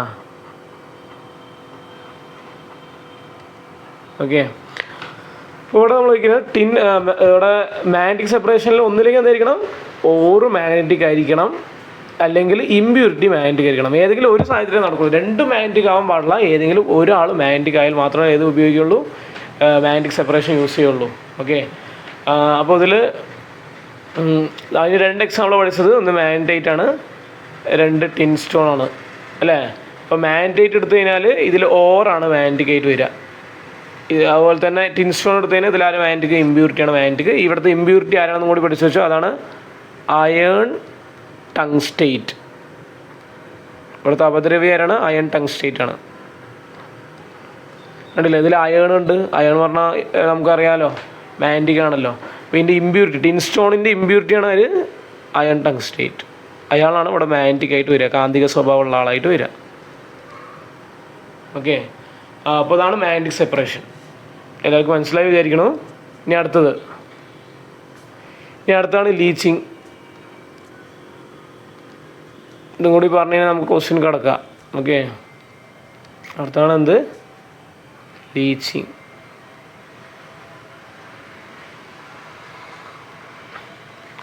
ലീച്ചിങ് തന്നെയാണ് മലയാളത്തിൽ നമ്മൾ പറയാം കേട്ടോ. ഇതിൽ നമ്മൾ എന്ത് ചെയ്യും, ഓറിനെ സ്യൂട്ടബിൾ സൊല്യൂഷൻ, ഒരു യോജിച്ച ലായനിയിൽ എന്ത് ചെയ്യും, ഡിസോൾവ് ചെയ്യും. സ്യൂട്ടബിൾ സൊല്യൂഷനിൽ എന്ത് ചെയ്യും, ഡിസോൾവ് ചെയ്യും, അലിയിക്കും, ലയിപ്പിക്കും. ഓക്കെ, അപ്പോൾ അതിൽ ഓർ എന്താവും, ഓറ് ഡിസോൾവ് ആവും. പക്ഷേ ഇമ്പ്യൂരിറ്റി ഗ്യാങ് എന്ത് ചെയ്യില്ല,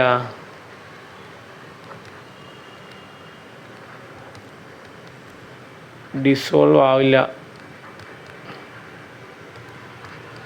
മനസ്സിലായല്ലോ?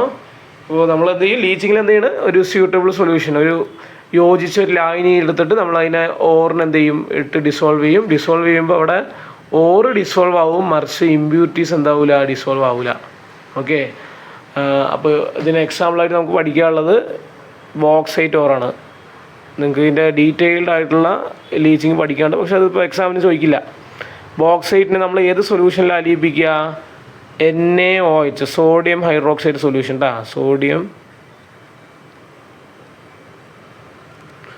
സോഡിയം ഹൈഡ്രോക്സൈഡ്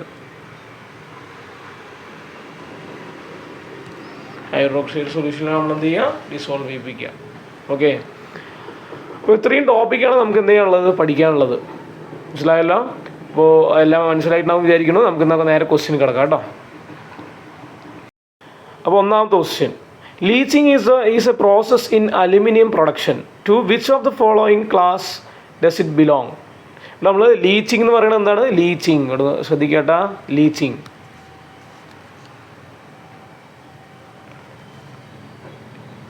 ലീച്ചിങ് എന്ന് പറയുന്നത് എന്താണ്? അലുമിനിയത്തിൻ്റെ പ്രൊഡക്ഷനിൽ നമ്മൾ വരുന്നൊരു സ്റ്റെപ്പാണ്, ഒരു പ്രോസസ്സാണ്. ഓക്കെ, അപ്പോൾ ഇതിൽ ഏത് ക്ലാസ്സിലാണ് ഇത് വരുന്നതെന്ന് ചോദിച്ചിട്ടുണ്ട്. കോൺസെൻട്രേഷനിലാണോ, എക്സ്ട്രാക്ഷനിലാണോ, റിഫൈനിങ്ങിലാണോ, അലോയിങ്ങിലാണോ എന്നുള്ളത് അല്ലേ. അപ്പോൾ നമ്മൾ 3 സ്റ്റെപ്പുകളാണല്ലോ മെറ്റലർജിക്ക് പഠിച്ചത് അല്ലേ. 3 സ്റ്റെപ്പുകളാണ് പഠിച്ചത്. ഏതൊക്കെയാണ്? ഒന്നാണ് കോൺസെൻട്രേഷൻ, അതുപോലെ തന്നെ കൊടുത്തിട്ടുണ്ട് അല്ലേ. ഒന്നാമത്തെയാണ് കോൺസെൻട്രേഷൻ ഓഫ് ഓർ, രണ്ടാമത്തെയാണ് എക്സ്ട്രാക്ഷൻ ഓഫ് മെറ്റൽ, മൂന്നാമത്തെയാണ് റിഫൈനിങ് ഓഫ് മെറ്റൽ. ഇങ്ങനെ 3 സ്റ്റെപ്പിലൂടെ കടന്നു പോകണം അല്ലേ. ഈ 3 സ്റ്റെപ്പിൽ ലീച്ചിങ് എന്ന് പറയുന്നത് ഏത് സ്റ്റെപ്പിലാണ് വരുന്നത്, ഏതിലാണ് വരുന്നത്? ഞാൻ പറഞ്ഞിരുന്നു, നമുക്കിവിടെ ലീച്ചിങ് വരുന്നത് ഏതിലാണ്? കോൺസെൻട്രേഷൻ ഓഫ് ഓർ ആണ്, അഥവാ അയിരിൻ്റെ സാന്ദ്രണമാണ്. അപ്പോൾ ഇവിടുത്തെ ക്വസ്റ്റ്യൻ ആൻസർ എന്താണ്? ഇതിൻ്റെ ആൻസറായിട്ട് വരിക കോൺസെൻട്രേഷൻ ഓഫ് ഓർ, അയിരിൻ്റെ സാന്ദ്രണം.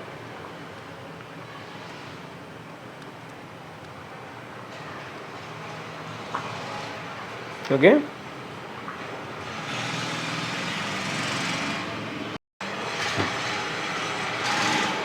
ഇനി അടുത്തത്, which is the method used to concentrate copper pyrite. Okay, copper pyrite വേണ്ടൊരു ഓറുണ്ട് നമുക്ക് അല്ലേ, പഠിക്കാനായിട്ടുണ്ട്. ഞാൻ പറഞ്ഞല്ലോ, ഒരു ടേബിളിൽ മൊത്തം ഓറുകളിനെ കുറിച്ച് പഠിക്കാനുണ്ടെന്നുള്ളത്. കോപ്പറിന് 2 ഓറാണ്. ഒന്നാണ് കോപ്പർ പൈറൈറ്റ്, ഞാൻ പറഞ്ഞിരുന്നു, CuFeS2 അല്ലേ, ഇതാണ് കോപ്പർ പൈറൈറ്റ്. അപ്പോൾ കോപ്പർ പൈറൈറ്റ് കോൺസെൻട്രേറ്റ് ചെയ്യാനായിട്ട് നമ്മൾ എന്താ യൂസ് ചെയ്യുക, ഏത് കോൺസെൻട്രേഷൻ മെത്തേഡ് യൂസ് ചെയ്യാമെന്ന് ചോദിച്ചിട്ടുണ്ട്. അപ്പോൾ ഈ ക്വസ്റ്റിൻ്റെ ആൻസർ എന്താ വരിക? ഇവിടെ കോപ്പർ പൈറൈറ്റ് എടുത്തു കഴിഞ്ഞാൽ അതിൽ ആരുണ്ട്? സൾഫർ ഉണ്ട് അല്ലേ, സൾഫൈഡ് ഓറാണ്. അപ്പോൾ ഇതൊരു സൾഫൈഡ് ഓറാണ്.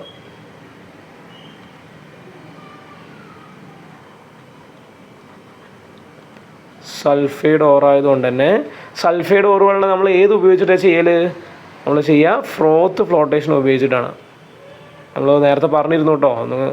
നിങ്ങൾക്ക് മനസ്സിലായിട്ടില്ലെങ്കിൽ ഒന്ന് എന്ത് ചെയ്യുക, കാണുക, ഒന്നുകൂടി കണ്ടു നോക്കുക. ഞങ്ങൾ പറഞ്ഞിരുന്നു സൾഫൈഡ് ഓറുകളിനെ ഫ്രോത്ത് ഫ്ലോട്ടേഷൻ യൂസ് ചെയ്തിട്ട് ചെയ്യുക. ഓക്കെ, ഇനി ഇവിടെ which property of ore is utilised here എന്ന് ചോദിച്ചിട്ടുണ്ട്. ഇവിടെ ഈ ഓറിൻ്റെ ഏത് പ്രോപ്പർട്ടി, ഏത് കാര്യത്തെ ഉപയോഗിച്ചിട്ടാണ്, എന്ത് കാര്യത്തെ അടിസ്ഥാനമാക്കിയിട്ടാണ് നമ്മളിവിടെ ഓറിൻ്റെ എന്ത് കാര്യം അടിസ്ഥാനമാക്കിയിട്ടാണ് ഈ ഒരു ഫ്രോത്ത് ഫ്ലോട്ടേഷൻ ചെയ്യണത്? ഞാൻ പറഞ്ഞിരുന്നു, ഫ്രോത്ത് ഫ്ലോട്ടേഷനും ലെവിഗേഷനും എന്ത് ഉപയോഗിച്ചിട്ട് ചെയ്യണത്? ഡെൻസിറ്റി, സാന്ദ്രണം എന്നാണ് നിങ്ങൾ എഴുതേണ്ടത് കേട്ടോ. ഇത് ഒരു 2 മാർക്കിനുള്ള ക്വസ്റ്റ്യനാണ്. ഓക്കെ, എക്സാമിന് ഇങ്ങനെയൊക്കെ സിമ്പിളായിട്ട് ചോദിക്കലുണ്ട്. നിങ്ങൾ എന്ത് ചെയ്യണം, ഈ മാർക്കുകളൊന്നും മിസ്സാക്കരുത് കേട്ടോ. ഇനി അടുത്ത question, which is an ore of iron? അയേണിൻ്റെ ഓർ ഏതാണോ ചോദിച്ചിട്ടുണ്ട്. ഇതിൽ നമുക്ക് ഓറുകളുടെ പേര് വന്നിട്ടുണ്ട് ബോക്സൈറ്റ്, ക്രയോലൈറ്റ്,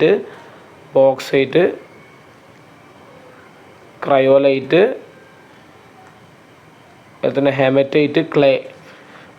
ഇതിൽ നമ്മൾ ചോദിക്കുന്നത് ബോക്സൈറ്റ് അലുമിനിയത്തിൻ്റെ ഓറാണ്, നമ്മൾ പഠിച്ചതാണ് അല്ലേ. ഇത് അലുമിനിയത്തിൻ്റെ ഓറാണ് ശരിക്കും. ഇനി ക്രയോലൈറ്റ് പറഞ്ഞാൽ ആരിൻ്റെ ഓറൊന്നുമല്ല, നമുക്ക് കൺഫ്യൂസ് ചെയ്യാൻ വേണ്ടി ഇവിടെ തന്നിട്ടുണ്ടെന്നേ ഉള്ളൂ. പക്ഷേ ക്രയോലൈറ്റ് പറഞ്ഞാൽ ആരിൻ്റെ ഓറല്ല. ഹെമറ്റൈറ്റ് ആരിൻ്റെ ഓറാണ്? ഹെമറ്റൈറ്റ് എന്ന് പറയുന്നത് അയേണിൻ്റെ ഓറാണ്. ക്ലേ എന്ന് പറഞ്ഞാൽ ആരിൻ്റെ ഓറല്ല. ഓക്കെ, അപ്പോൾ നമുക്ക് ആരിൻ്റെ ഓറായിട്ടൊന്നും പഠിക്കാനില്ല. അതുകൊണ്ട് ഇവിടെ നമുക്ക് അയേണിൻ്റെ ഓറ ചോദിച്ചിരിക്കുന്നത്, അതുകൊണ്ട് അയേണിൻ്റെ ഓറ ഇവിടെ ആരാണ്? ഹെമറ്റൈറ്റ് ആണ്. അപ്പോൾ ഇതിൻ്റെ ആൻസർ ഹെമറ്റൈറ്റ്.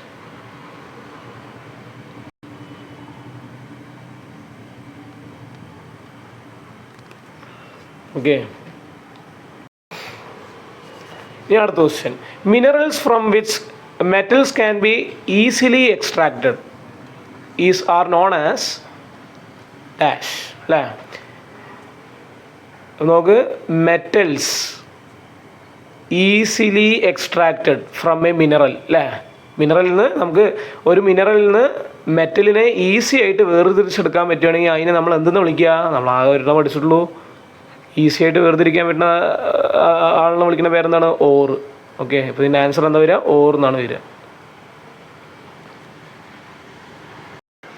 ഇനി അടുത്ത question, name the method used to concentrate bauxite. Bauxite ഞാൻ പറഞ്ഞത്, ബോക്സൈറ്റ് ആദ്യം മൂലേ ഞാൻ പറഞ്ഞിരുന്നതാണ്. ഏത് മെത്തേഡ് യൂസ് ചെയ്തിട്ടാണ് കോൺസെൻട്രേറ്റ് ചെയ്യുക? ബോക്സൈറ്റ് ഏത് മെത്തേഡ് യൂസ് ചെയ്തിട്ട് കോൺസെൻട്രേറ്റ് ചെയ്യുക? ലീച്ചിങ് ആണ്. പിന്നെ ആൻസർ എന്താണ്? ലീച്ചിങ് ആണ്.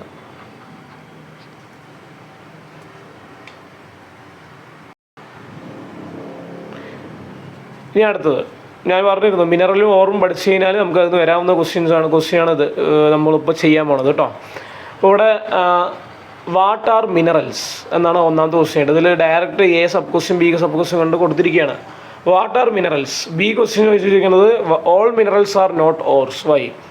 അപ്പോൾ മലയാളത്തിൽ പറയുകയാണെങ്കിൽ എന്താണ് ധാതുക്കൾ, അതുപോലെ തന്നെ എല്ലാ ധാതുക്കളും എന്തല്ല?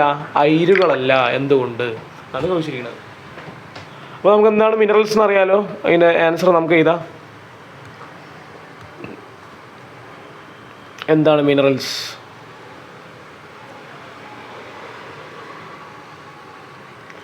മിനറൽസ് പറഞ്ഞാൽ എന്താണ്? അപ്പോൾ ഞാൻ ഇവിടെ പറയുകയാണ്, എഴുതണില്ല, ഞാൻ പറയാം. നമ്മൾ metallic or non metallic compounds obtained from earth crust are known as minerals എന്നാണ് നമ്മൾ അവിടെ എഴുതേണ്ടത് കേട്ടോ. എർത്ത് ക്രസ്റ്റിൽ നിന്നും ലഭിക്കുന്ന ലോഹ അലോഹ സംയുക്തങ്ങളെയാണ് ധാതുക്കൾ എന്ന് പറയുക എന്നാണ് നമ്മൾ അവിടെ എഴുതേണ്ടത് കേട്ടോ. ഇനി അടുത്തത് ബി ക്വസ്റ്റ്യനിൽ ചോദിച്ചിട്ടുണ്ട് all minerals are not ores. ഓറുകളല്ല അല്ലേ? എല്ലാ മിനറലുകളും ഓറല്ല. പക്ഷേ ഓറുകളൊക്കെ മിനറലാണ് നമ്മൾ പറഞ്ഞിരുന്നു. അത് ഡെഫിനിഷനിൽ തന്നെ പറഞ്ഞിട്ടുണ്ട് അല്ലേ?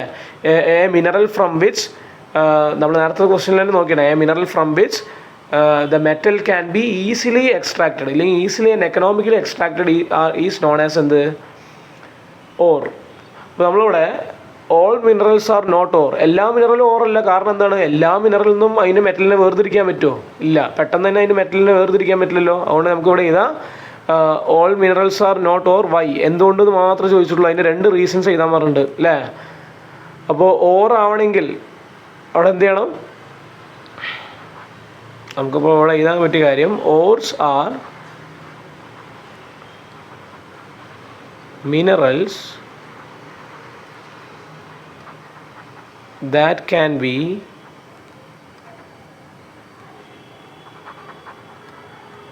easily and economically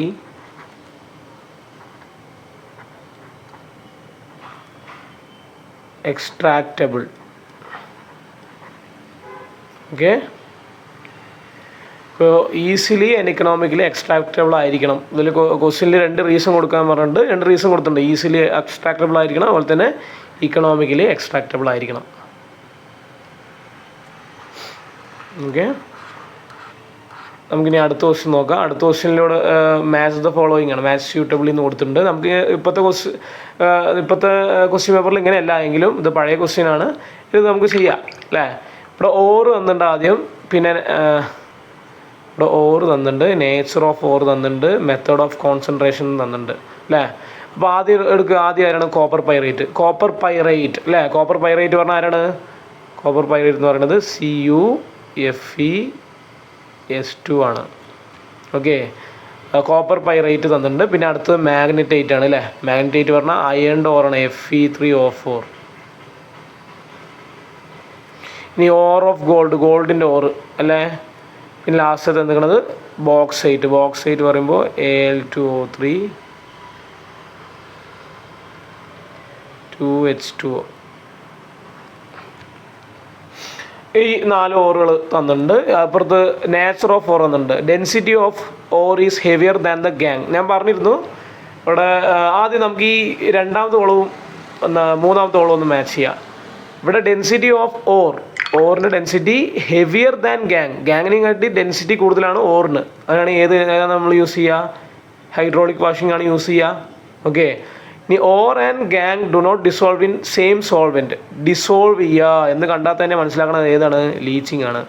ഓക്കെ, ഇനി അടുത്തത് density of ore is lighter than the gangue. ഓറിൻ്റെ ഡെൻസിറ്റി ഗാങ്ങിൻ്റെ ഡെൻസിറ്റി കണ്ട് ലേറ്ററാണ്, കുറവാണ് പറഞ്ഞാൽ ഏതാ യൂസ് ചെയ്യുക നമ്മൾ? ഫ്രോത്ത് ഫ്ലോട്ടേഷനാണ് യൂസ് ചെയ്യുക.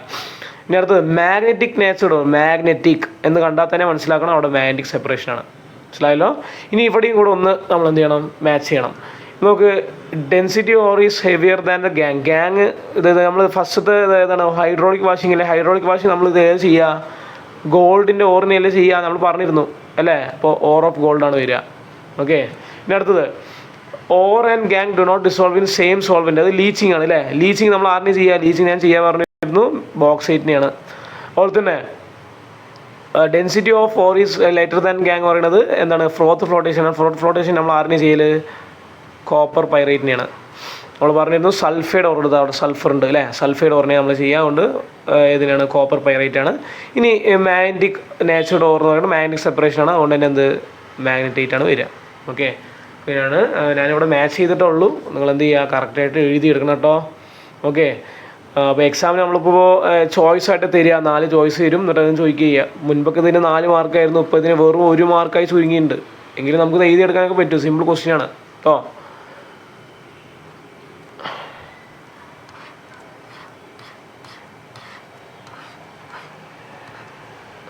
ഓക്കെ. അപ്പോൾ നമ്മൾ ക്വസ്റ്റ്യൻസൊക്കെ കഴിഞ്ഞിരിക്കുകയാണ്. നമ്മൾ ഈ 2 ചാപ്റ്റേഴ്സിന് ഇത്ര ക്വസ്റ്റ്യനാണ് ചെയ്യാനായിട്ട് ഉദ്ദേശിച്ചിരുന്നുള്ളൂ.